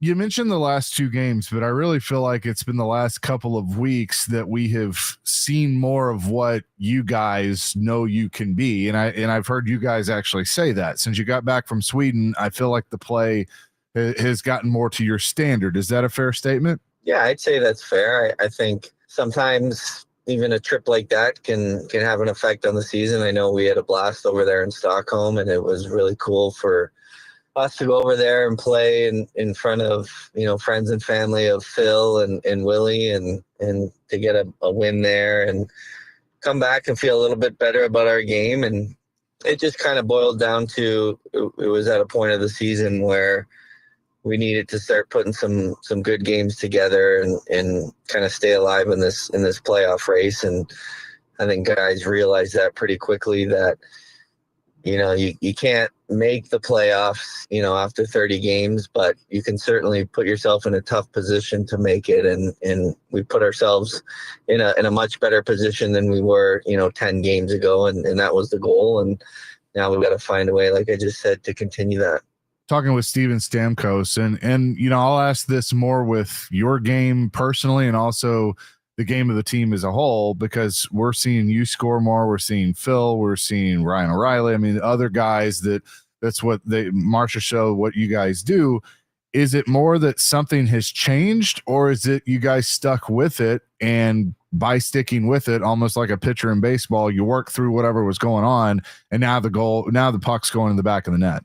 Yeah, I think it's probably a little bit of both. I know we've switched some things up in the lines that have maybe sparked some more offense and given guys more confidence to go out and perform. I mean, as an athlete, anytime you can play with a confidence, it's a huge thing. And I know it's a tricky word, because what does it even really mean? But it's just feeling good about your game, especially heading into certain situations or maybe earlier in the year where we just didn't have that extra gear. And obviously the guys that you mentioned are the leaders of the forward group anyways, and are counted on to score goals and produce offense and help your team win. And usually that's the case. Those guys are usually going well when the team puts, I think 6 of 8 together like we have. It's because, the guys that you count on and expect to help your team win are feeling good about their game and they're producing. So it goes hand in hand, and that's something that we needed certainly from those guys, is to, play, to a higher standard and play more consistently. And then you add in the guys that have certainly been a big part of that as well, with the younger core and Svetch and Woody and Vange, and the list goes on. So it's been a great mix, and that's why we're having success. Well, and that was my next question, because so many times in your career you've had the guy that could feed you the puck, and you obviously finish it. Now I feel like the young guys are filling that void, whether it's Matt Wood or Svechkov, like you said, showing up on the score sheet last night. So how have you seen those guys in their game develop? Because I feel like the confidence is just, especially from a guy like Woody or Evangelista, like the confidence is just there. Yeah. And again, whether it's your first game or your 1,000th game, if you're playing with that confidence, you see it, right? You feel it on the bench when you're watching a guy, make a play that when the confidence isn't there, he's not making. And you're starting to see that more consistently now, where those guys are playing with the poise and confidence and making the plays. And that's why, like I just said, we're getting the results, because, it finally feels like, everyone's playing their game at the same time. And that's what good teams do. And, not everyone's going to be going every single night, but if you can have the majority of guys going, that's when you're able to play well and feel good about your game. And those guys have certainly done it the majority of this year. And I think Svetch is just getting better and better every game. Obviously, probably not the start that he wanted from an individual standpoint, but that was the case for a lot of us. And he's stuck with it. He's put in the work, and it's nice to see him get rewarded as well. Steven Stamkos is with us. So, I've had coaches tell me that momentum is not a linear thing, that it doesn't necessarily go game to game, but confidence does. So is that what you guys kind of look at right now as, hey, we're playing much better, we got some confidence, but also keeping in mind that you're going to the last two teams you beat, you're about to see them at their place this weekend, of knowing you got to stay on top of things so they don't get you. They don't figure some stuff out. So is it more confidence than momentum? Yeah, I think so. And whether that's individual confidence or, a collective team confidence, it's just, unfortunately, we're not in a position to just rest on a few good games, right? We need to keep putting it together. And that's going to be the challenge, is that, yeah, we're feeling good about our game right now, but you can't just take a night off because, we've won 6 of 8. We're not in that position in the standings to have that luxury. So the mindset has to be, let's keep digging here. And it might not be a win every night. Maybe it's a game where we, get a point, but you need to start collecting points, on we don't need a crazy streak, but we got to keep doing what we've been doing. And we've talked about it internally, is kind of like that 2 out of 3 mentality. And we've certainly done that. And it's a good goal to have, and we want to keep that going. So how do you personally celebrate a game like last night? I mean, it's not the first time you've scored multiple goals in your career, but I know it's got to be fun. You have the crowd into it and cheering you on and you guys on. So do you take a moment at some point after the game or today to, kind of look at that and go, hey, well, that was kind of fun? Yeah, I think when you're in it, and feeling the way I was last night in terms of, going back to that word confidence. I mean, every time I touched the puck, I felt like something good was going to happen. And that's a feeling that you want to try to ride out as long as possible. It's something that, as an athlete, when you have that feeling that you kind of demand the puck, you want the puck, or, as a pitcher, he wants to stay in the game and strike out the next batter. It's just that feeling that you have, that sometimes you lose and you search for, and sometimes when you have it, you feel like you're never going to lose it. So that's what I was feeling, last night. And I think it was kind of just building off that game. I know I didn't have any, points individually against Colorado the game before, but I think I had 6 or 7 shots on that. I could feel that things were coming, and you just try to build off that from game to game. And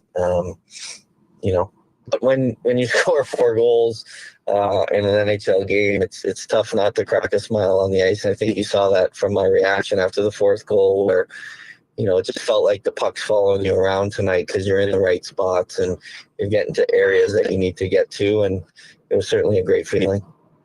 How has Andrew Brunette played a role in all this? Because obviously he's the coach, so he's going to catch the most heat. And I know you guys, try your best to tune out the noise, but for Barry Trotz and management to stick with him, for him to stick with, hey, this is how I coach, this is my system. Yes, there's going to be adjustments, but how has he factored in, and how happy are you that you guys are able to play better and also support him at the same time?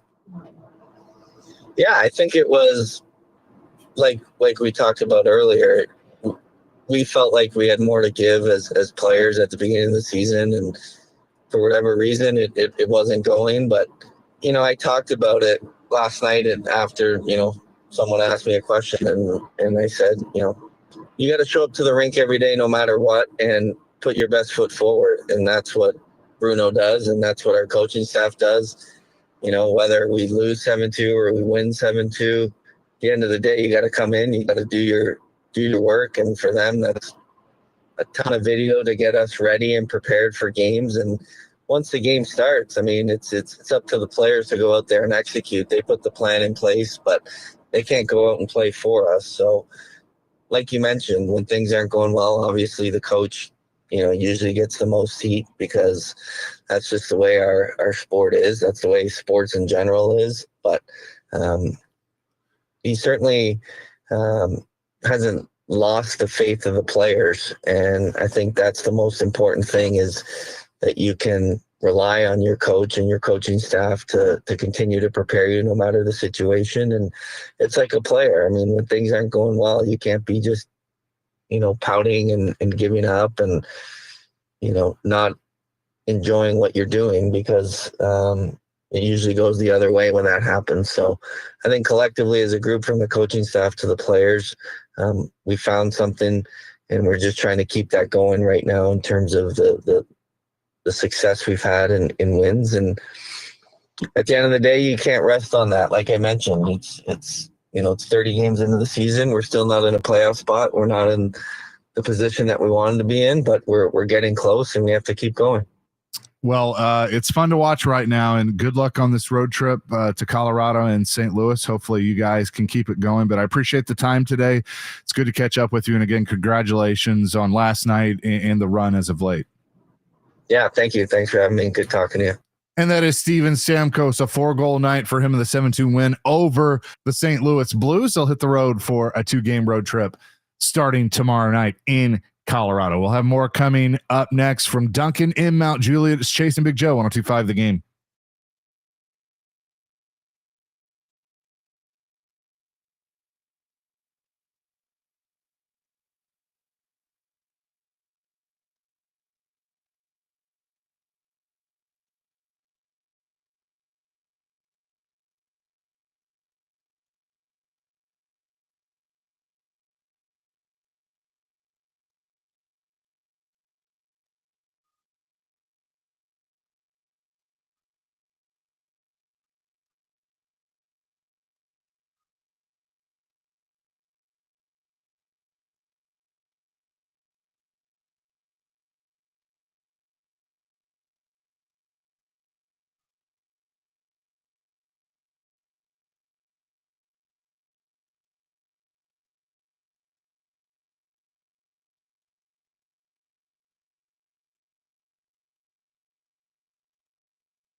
Chasing Big Joe, 102.5, the game on this Friday. Appreciate Steven Stamkos for joining us as the Preds get that big 7-2 win last night against the St. Louis Blues. You were there, and I know we're signing autographs. You had a big honor. Huge. Great night. Yeah, that was awesome. And then I'm like, everybody's going crazy. I'm like, oh, I'm on the Jumbotron. And it was some Preds player beating the snot out of somebody from the Blues last night. And then the crowd just went crazy last night when it was McCarron. Was that who it was? Yeah. 87? Yeah. Just got tied up in the corner over there and just started wailing that dude. And Stamkos' 4 goals were fantastic. They were beautiful. Great interview. Crowd went crazy for that too. But something about when 2 guys start fighting on the ice and your guy beats the other guy down is really cool. That doesn't happen anymore, right? We don't have those. Not as much. Because they got away from it because it was the injuries and the goons and all that stuff. But look, man, I think that's what kind of set hockey apart. But I took my frustrations out when he took his out to beating that guy up. So it was something to watch at last night. So hopefully get on a nice run, win some games on the road, and come back, have momentum, and springboard into 26 and make a nice run off of it. Indeed. We'll talk to Michelle Kennedy from the Predators, the president, and COO, coming up here in just a few minutes on Chasing Big Joe. We've had several people come by and drop off toys as well. Appreciate Brandon for doing that from Hermitage and a lot of our listeners, and so and a few others as well. I didn't catch everybody's name, but thanks so much. Really cool to see. So the bin is overflowed. Then we got I got another bag over here that's overflowing. So once again, you guys are fantastic. We heard Miss Luckett on from a National Children's Alliance talking about the impact of a stuffed toy, what it does for the children. And they come back for therapy and they have that same stuffed toy or stuffed animal with them. It goes so far. So we are truly grateful for all the help and the outreach you guys have done this week. It truly warms our heart. Joey from Gallatin said years and years of knowledge just spill out of Stammer's pores. He is going to be a huge reason why these youngins keep developing like they are. Trotzy will always be known for pulling the trigger and picking him up. Go Preds. And look, I think now he's scoring. I mean, he's got, I think it's close to 9 goals in 7 games, including 4 last night. So 12 on the season. Is that what I saw? 11 or 12, yeah. And then points-wise, I mean, that's going up too. So, I mean, he is not where he wants to be or where everybody, expect him to be, but I think definitely getting better. He's at 15 points, but 12 goals. Well, again, you can't if they beat Colorado tomorrow night, it's not worth 16 points, right? It's worth 2 points. It's a game, and I hate that cliche more than anything, game at a time. But it truly is. You go out and you win. Saturday versus Colorado, get 2 more points. Beat St. Louis again, 2 more points. Start adding them up, and the team goes on a nice run. Next thing you know, you're back in the thick of it, and I'm telling you, if you just moved here, watching a Preds playoff run in late February into March and April is simply fantastic. Hope we can have that again this year. I can tell you this, like 2 weeks ago or 3 weeks ago, he was towards the bottom of the standings and goals on the team. He now leads the team in goals with 12.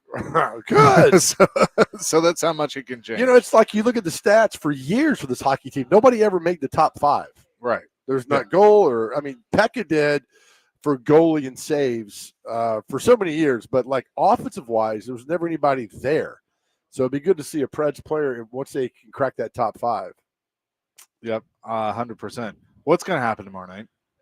He's not going to win it. He comes in second. Yeah, I think so too. I think Willie Geist. I'd love to be wrong. But. Willie Geist said he had Mendoza had another week to show everybody on the national stage. He was right. Every time he completed a pass, that's a Heisman moment. And then, again, I'm telling you, the third down pass to Charlie Becker out of Father Ryan sealed the deal for him, for Mendoza. And that's fine. We knew this. And, we had people calling like, well, he won't win it because of antics off the field. That has nothing to do. And did you see this? That he went out yesterday before he left and visited the Special Olympics. Love it. And the comments from people, it's too late to change your image. You're not going to win the Heisman for this. They didn't know the Heisman vote's supposed to be in, I think, Sunday. Yeah. And it's not like you're going out there like, oh, wait. He visits Special Olympics. Let me change my vote real quick. Man, get out of here. And here's the problem. There are people, and most of you cheer for a team in Knoxville, and that's fine. Not faulting you for that. But but don't disparage the young man for, having a personality and maybe not being this straight lace, blue, white Nobody collar, is. wears a tie. Like, he is who he is and has his personality. Like we had a texter earlier that's like, this is boring to continue to talk about him. Well, you're clearly not a fan, and that's fine. But, a majority of people that are listening are pulling for him. Right. Yeah. And, we air their games and all of that. So just, if he wins it, he wins it. Don't disparage the young man. You be happy for him. I just hope he would have won it that way. Or some of my really close Tennessee friends that are rabid ball fans, I can say, hey, look who won the Heisman, and you have nobody who's won the Heisman. That just gets him going. But he'll come in second tomorrow night, and that's fine. I mean, you proved it. You're on the stage. You're up there in New York City right now, and go out and win your ball game. Go out and be 11-2 and be happy about it. And that's all you can do. And then what happens after that happens after that. You can't control that. Yep, 100% agree. Titans head to San Francisco on Sunday. I believe the 49ers are, last I looked, were a 12.5-point favorite. Again, I don't really look at you obviously want to win the game, but right now this team just needs to show signs of improvement, and they have played better at times. They were able to put it all together last week. They beat Cleveland at Cleveland, put up 31 points. Can they do something like that again? Because I think San Francisco is obviously a lot better than them and is a playoff team right now. Yeah, right. But they're not without their warts as well. One of the things I hate in sports, again, with cliches, is like, well, we need a springboard in the next season. Yeah. Nobody remembers your last two games. Nobody remembers how you finished the season. They don't. We don't remember this. How'd they finish last year? We don't remember. 23. We don't remember this stuff. So just, finish out the games you got, try to win those games, and then focus on 26. You're not getting a springboard if you win these next 4 games. It doesn't work that way. So go out, win the game, beat San Francisco. You got Kansas City next week here. You could ruin their season too. Saints come to town after that, and then you got to go to the Jaguars in January. So just win the games, go out and have fun, and then we focus on 26. Yeah, and look, if you get the first pick, great. If you're picking top 5, great. It doesn't matter. You can, if you do it right, and Berganzi and his staff know what they're doing, they'll get a good player. Texans turn around fast. Yeah, sure. The Rams. Look, I'd love a scenario where they got the number 1 pick again and they can trade that for more draft capital. Right. That'd be great. But, I don't buy into this whole they shouldn't win these games. They need to suck. Well, I was reading a report today about could the Titans draft Mendoza? Everybody's like, no. And then you're like, all right, no team is drafted at number 1 quarterbacks back-to-back, right? But a team has. Arizona did it with number 1 overall. I believe they were number 1 overall. They were 7th. They did Josh Rosen in 18 and then Kyler Murray in 19. They went the 7th or 8th pick in the draft. They brought that topic up today. Yeah, but Kyler overall, was number 1. Kyler was number 1. Draft choice? Yeah. For the Cardinals, yeah, not overall. No, he was that 2019 draft here. I thought he was the number 1 overall pick. You double check. They were saying that they took Rosen and they took Kyler Murray the next year. I may be wrong. Man, I got to look it up now, man. Kyler Murray was the Thank you. At 19. Yeah. But they took Rosen the year before. Correct. At like 7th or 8th? Yes. Okay. He was 10th. 10th. Yeah. So there's a precedent there. Baker was the number 1 the year over. Yeah. But overall, number 1 to number 1, right? That's never happened. Right. So, I mean, if they feel that Cam Ward's not, can you imagine? Can you imagine? I'll the take outcry? I will take it a step further. Could you imagine if they said, you know what, we just liked him, we're going to take him.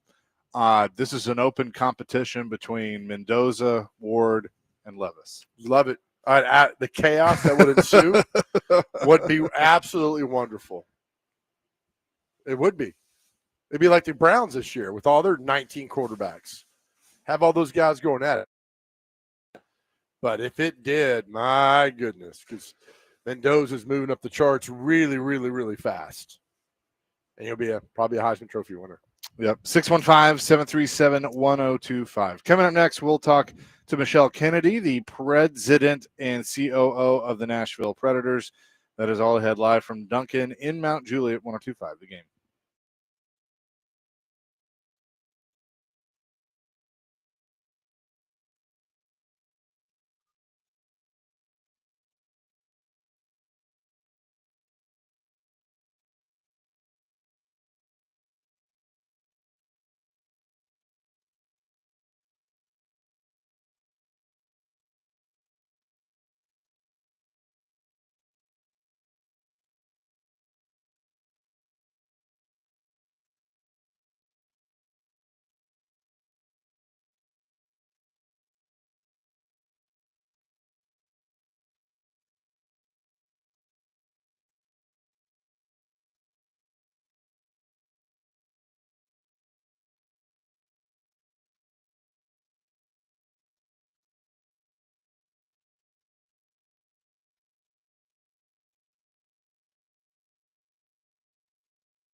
Chase and Big Joe, 102.5 The Game.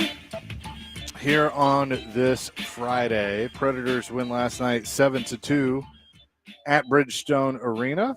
And always on Fridays at 2:30, we're pleased to be joined by a member of the front office. Michelle Kennedy joins us now, Madam President and the COO of the Predators. Michelle, that was fun last night. It sure was. 7-2, 4 goals by Stammer. It was the place was buzzing. The guys were buzzing. I like this latest trend that we're on. I was at 6 of the last 8 we won. I'm hoping for some more of that in my stocking for Christmas. Yes, and we talked to Stammer earlier today, who of course was professional as always, but I think he enjoyed that one a little bit last night, and he certainly deserved to do so. He sure did. It was after the game. Coach's comments about him, I think, got us all a little bit misty-eyed. He was just so, what he said was so on point. I mean, Steven has been a consummate professional. He hasn't had the season or really the tenure here yet that we had all hoped or he had hoped, but he has been great in the locker room. He's been the same guy after a bad couple of games as he is after a 4-goal game, and just shows what a consummate professional and one of a kind that he is. So I think, all those young guys on our roster who are starting to get names of their own, love being a part of that with him. And I think everybody was universally happy to see him have a really great night like that. And we all hope for a lot more of those in Stammer's future. So March 2nd, you all working with the NHL announced that that game is going to go from a 7 o'clock puck drop to a 1 o'clock puck drop against the Red Wings. And it's to put you more on an international stage, allowing that broadcast to be in prime time across Europe. So once again, the Predators very popular across the season in Europe, and I know you were excited to do this. Yeah, we are. We're trying to become international darlings. We spent some time over in Sweden, had a great experience, and this international impetus is something that the league is really focused on. And when they asked us if we'd be interested in doing it, we were thrilled. It's no secret in the world of hockey, we do things a little bit differently. And this is another great opportunity for us to show the international hockey world that Nashville is a great place, that we can drive at 1 o'clock on a weekday afternoon. We will have more fun and more people in this building than most do for a Saturday 7 o'clock game. And we hope, this is not nothing we've talked to the NHL about yet, but if this were to become an annual tradition, we'd love it. If you think about Major League Baseball has a ton of weekday matinee games. Think about March Madness. They kick off on a weekday. And we would love to create something that is a recurring theme in Smashville, because I think it'll give a lot of people an opportunity to consume a game in a different way than they have in the past, and we're excited about it. I love it. Michelle Kennedy's with it. Michelle, also, that gives Chase and I a day off because that game's on a Monday, so thank you.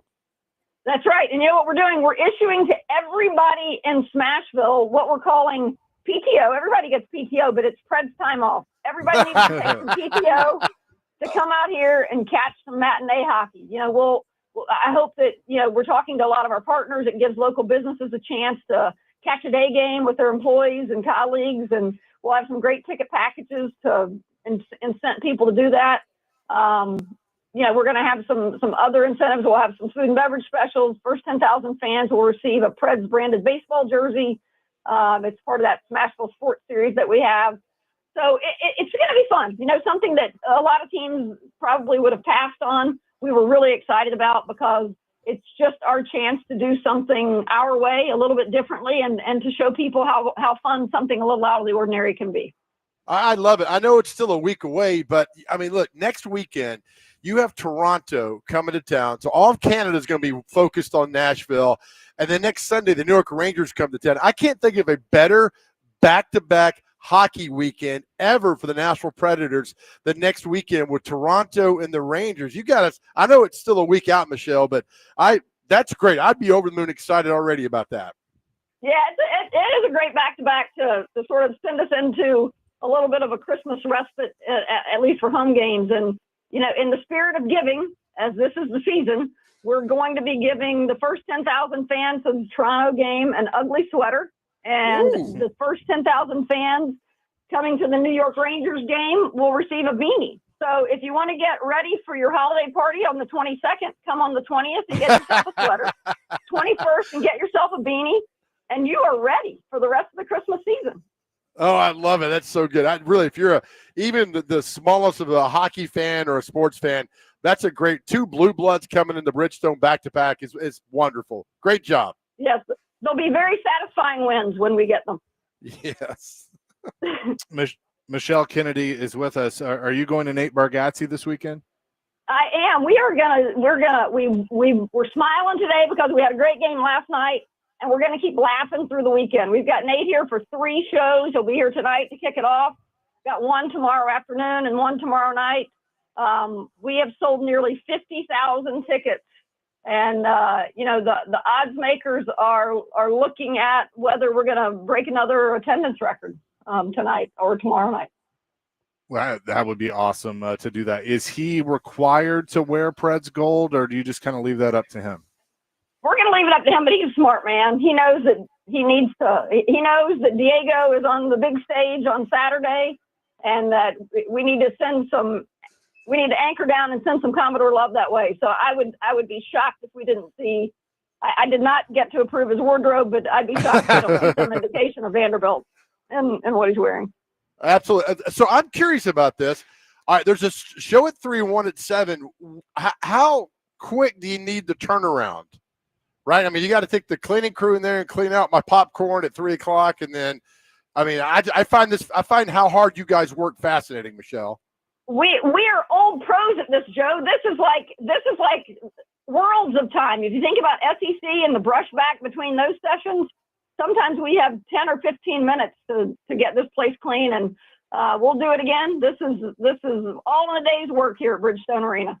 I love it. You guys do such a great job. Now, you're right. The SEC is a testament to hard work, dedication, commitment for cleaning that stuff out and making it like it's brand new. So that's wonderful. Well, it's going to be fun. We look forward to this weekend. All of next week, we are going to go into the holiday respite on a high, and can't wait for the next few days. No doubt. Michelle, appreciate it as always for all you do and having fun with us, and we'll talk to you soon. All right. Thank you, guys. I hope to see you around the arena before the holidays, but if not, happy holidays, my friends. Yep, you too. Thank you, Michelle. Michelle Kennedy, the president and COO of the Nashville Predators, joining us here on the program. Hey, North Carolina, Bill Belichick just fired his offensive coordinator, Freddie Kitchens, and special teams coordinator Mike Pfeiffer, it looks like, will not return next season. So they're really going to run this back with him. Isn't that crazy? I mean, it was an abject disaster. I still wonder if he might look around and see, because like you look at some NFL jobs, like I think now, I don't know if you watched last night, I was shocked Atlanta came back and won. So I actually think both of those coaches might be in trouble because the Bucs had a stranglehold on that division. It's gone the wrong way. Carolina could sneak up there and win that division and make the playoffs because they've played well. So I could see Raheem Morris and Todd Bowles being gone for Atlanta and Tampa Bay. What about this? Stefanski gets fired. Goes back to Cleveland, runs it back. I mean, why not? Full circle. You got a quarterback. Yeah. I mean, as much as you people don't want to like or think Shador's no good, kid's got an arm, pretty damn smart on the field. There's your quarterback. You got some talent up there. That could be interesting.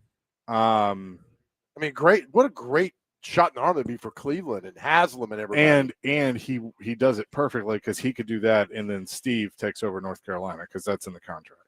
God. So his son becomes a head coach, and Belichick returns to the NFL. Just, I mean, it went. Is there? I know he's worth a couple $100 million. I get all that, but is there a more miserable looking man on planet Earth than him? Did you see him at his girlfriend's cheerleading recital? No.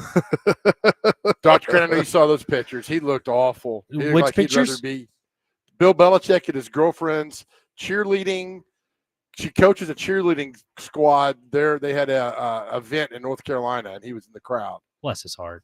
He looked absolutely miserable, and I get he's worth a bunch of money. I get all that. And she's Get him a hot. I lazy understand boy and that. let him enjoy life.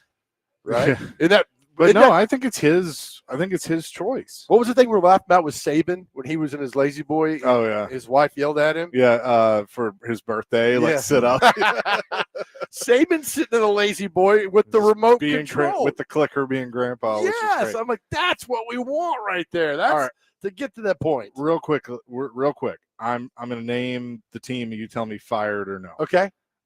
We know New England's good. Buffalo, even though they're down, they're good. fine. Miami. He's back. I think he's back. He's back. Aaron Glenn with the Jets. They gave him a vote of confidence. He's back. I think he's back. Tomlin. He's back. I think it's his choice. Yeah, I think he's back. His choice. John Harbaugh, I'd say yes. Yep. He's good. Zach Taylor, Cincinnati. I think he's gone. I think he's it's a point now where it's like we need Burrow hates it there. If Burrow comes back, who knows? Yeah. He hates football now. I hate it for him. Yeah, I could see that. Stefanski, Gone. okay. We know the Titans' job is open. If the Colts don't make the playoffs and there's a collapse, is Steichen in trouble, or is No, it? Or I think he's good. you got 3 quarterbacks that got hurt. That's So, right. I think he's good. Denver's good. Chargers good. Andy Reid, it's up to him. Pete Carroll, one and done. Goodbye. Terrible. I wouldn't be shocked. Giants is already open. Dan Quinn. He's back. They love I think him. he's back. Yeah, quarterback was hurt. Yep. Dallas. I think he's good. Oh yeah. Green Bay. What's going on there? They're 9-3-1. Yeah. Who did he piss off? I don't know. Kevin O'Connell with Minnesota. He gets one more year. I think he gets one more year. Yep. I mentioned Bowles, and so Tampa, Todd Bowles. Could be. I mean, Raheem Morris, Atlanta. I think so. I think he's out. Saints. Is that a one and done with Kellen They beat Moore? Tampa. I mean, I don't. Tom Benson and that family don't like a lot of change. Yeah. So I don't know. And then Arizona, I can't even remember his name. I think he's fine. He's gone, man. Yeah. I have no idea. So that's potentially 1, 2, 3, 4, 5, with including the Titans, 6, 7. There could be 7 to 8 jobs open. So quarter the NFL. 6 to 8 is where I'd Okay. go.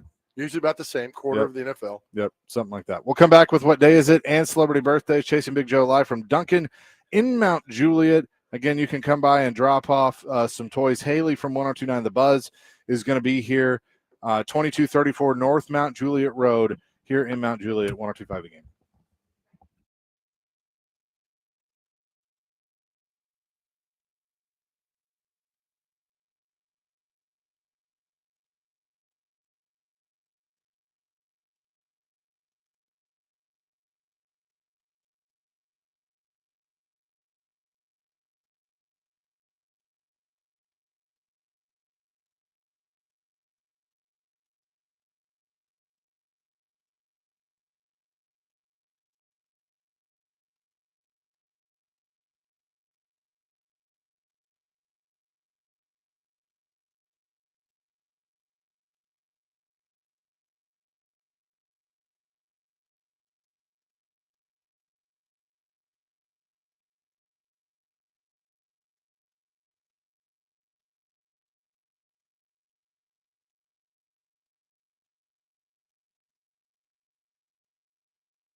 Chasing Big Joe, 102.5 The Game here on this Friday, wrapping up this week at our toy drive. Shout out to Christy from our sales staff for stopping by.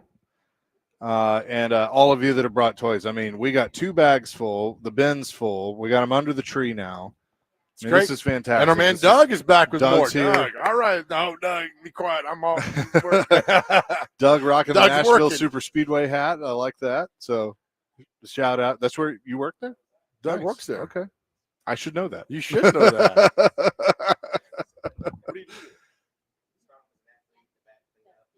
Okay.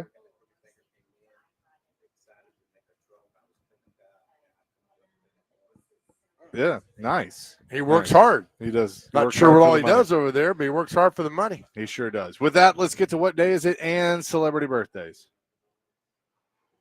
All right. We have, let's see, Gingerbread House Day today. How about that? Shout out to Gingerbread Houses. Let's see. International Sound Check Day is today. 1, 2, 3. Yep, every day. National 12-Hour Fresh Breath Day. So that's something people should do. Brush your teeth. National Poinsettia Day is today. National Salesperson Day. Official Hey, Boston. Christy and the rest of our Hey, hold on. I'm sorry. Is it poinsettia or poinsettia? Is there a T in there? Poinsettia. There's no T after the point. Well, I don't know who says that. Or poinsettia. Or You hear that? poinsettia? Yeah. Yeah. How did we say it properly? I'd say from my perspective, it's poinsettia, but if you want to say poinsettia, that's fine. I don't care. I have no idea. I just asking. It's like tomato. That's what I assume. Okay. Let's see. National Ambrosia Day. That's a little southern dish. Festival of Unmentionable Thoughts, also known as Taboo Day. So, Okay. and then to wrap it up, we have National Ding-a-Ling Day. So there you go. No comments on that one.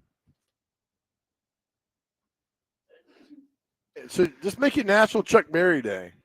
Well, can you do that, Nick, for us? Sure. Well, yeah, we could do that. All right, celebrity birthdays. Nick doesn't care. No, he doesn't. Obviously, you don't care either.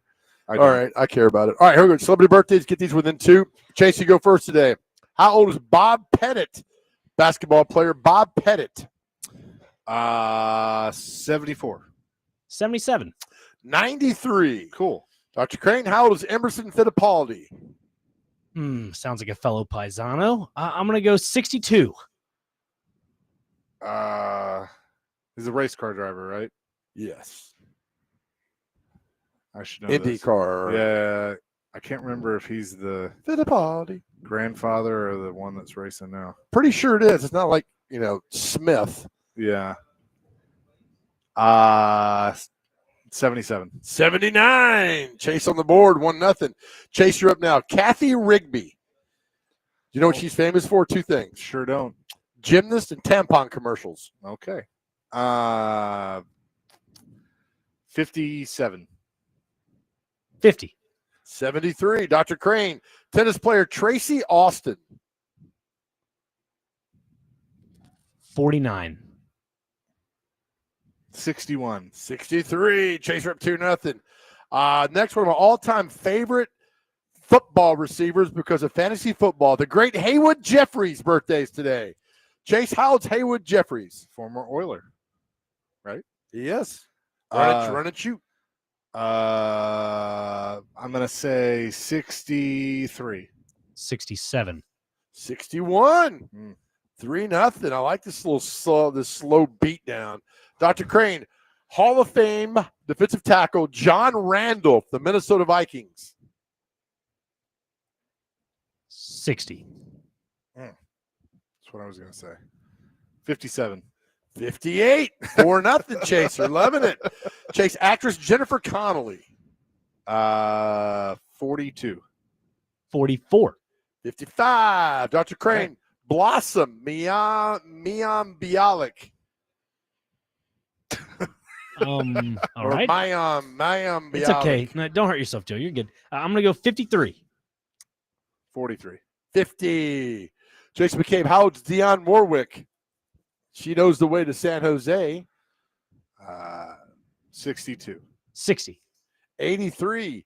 Dr. Crane, one of the great drummers of all time. Sheila E. How old is Sheila E., Dr. Crane? Sheila E. is 71. 57. 68. Chase Drummer Howell. for who? Sheila E. Prince. Sheila E. Oh yeah. The Wonderful Life, Yeah. The Glamorous Life. Yeah. Okay. Chase Howell is Eric Shinkman. He's a lead guitar player for the Spin Doctors. 61. 60. How would you say? 61. He's 62. That's a Okay. Chaser special. 5-0. Loving the beatdown. Last birthday, how old is? Let's see here. Boy, a lot of people I've never heard of. How old is man? How old's actor Dwayne Chase? He was in the sound. Oh, Dwayne Chase. He was in The Sound of Music. Dr. Crane, you go first. Sound of Music. I'm gonna go. Oh boy, 81. 80. 75. With that, it ends. Shutout on a Friday. You got Greg Maddox, man. I did. That's what I try to do. All right, we are starting our 12 days of Christmas with a Moment's Peace Salon and Day Spa. So caller number, Joe, you decide. 5.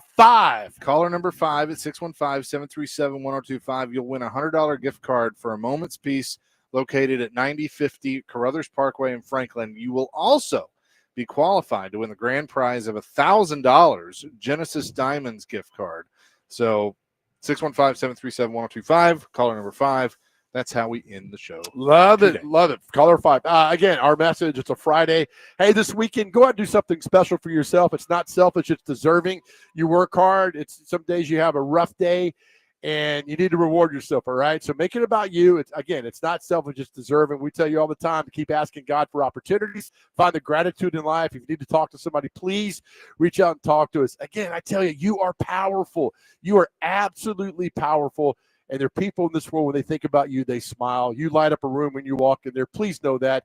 Please know how special you are, how much we love you, and more importantly, more than anything else in this world, know that God loves you. Amen to that. Peace, love, rock and roll. Have a great, safe weekend.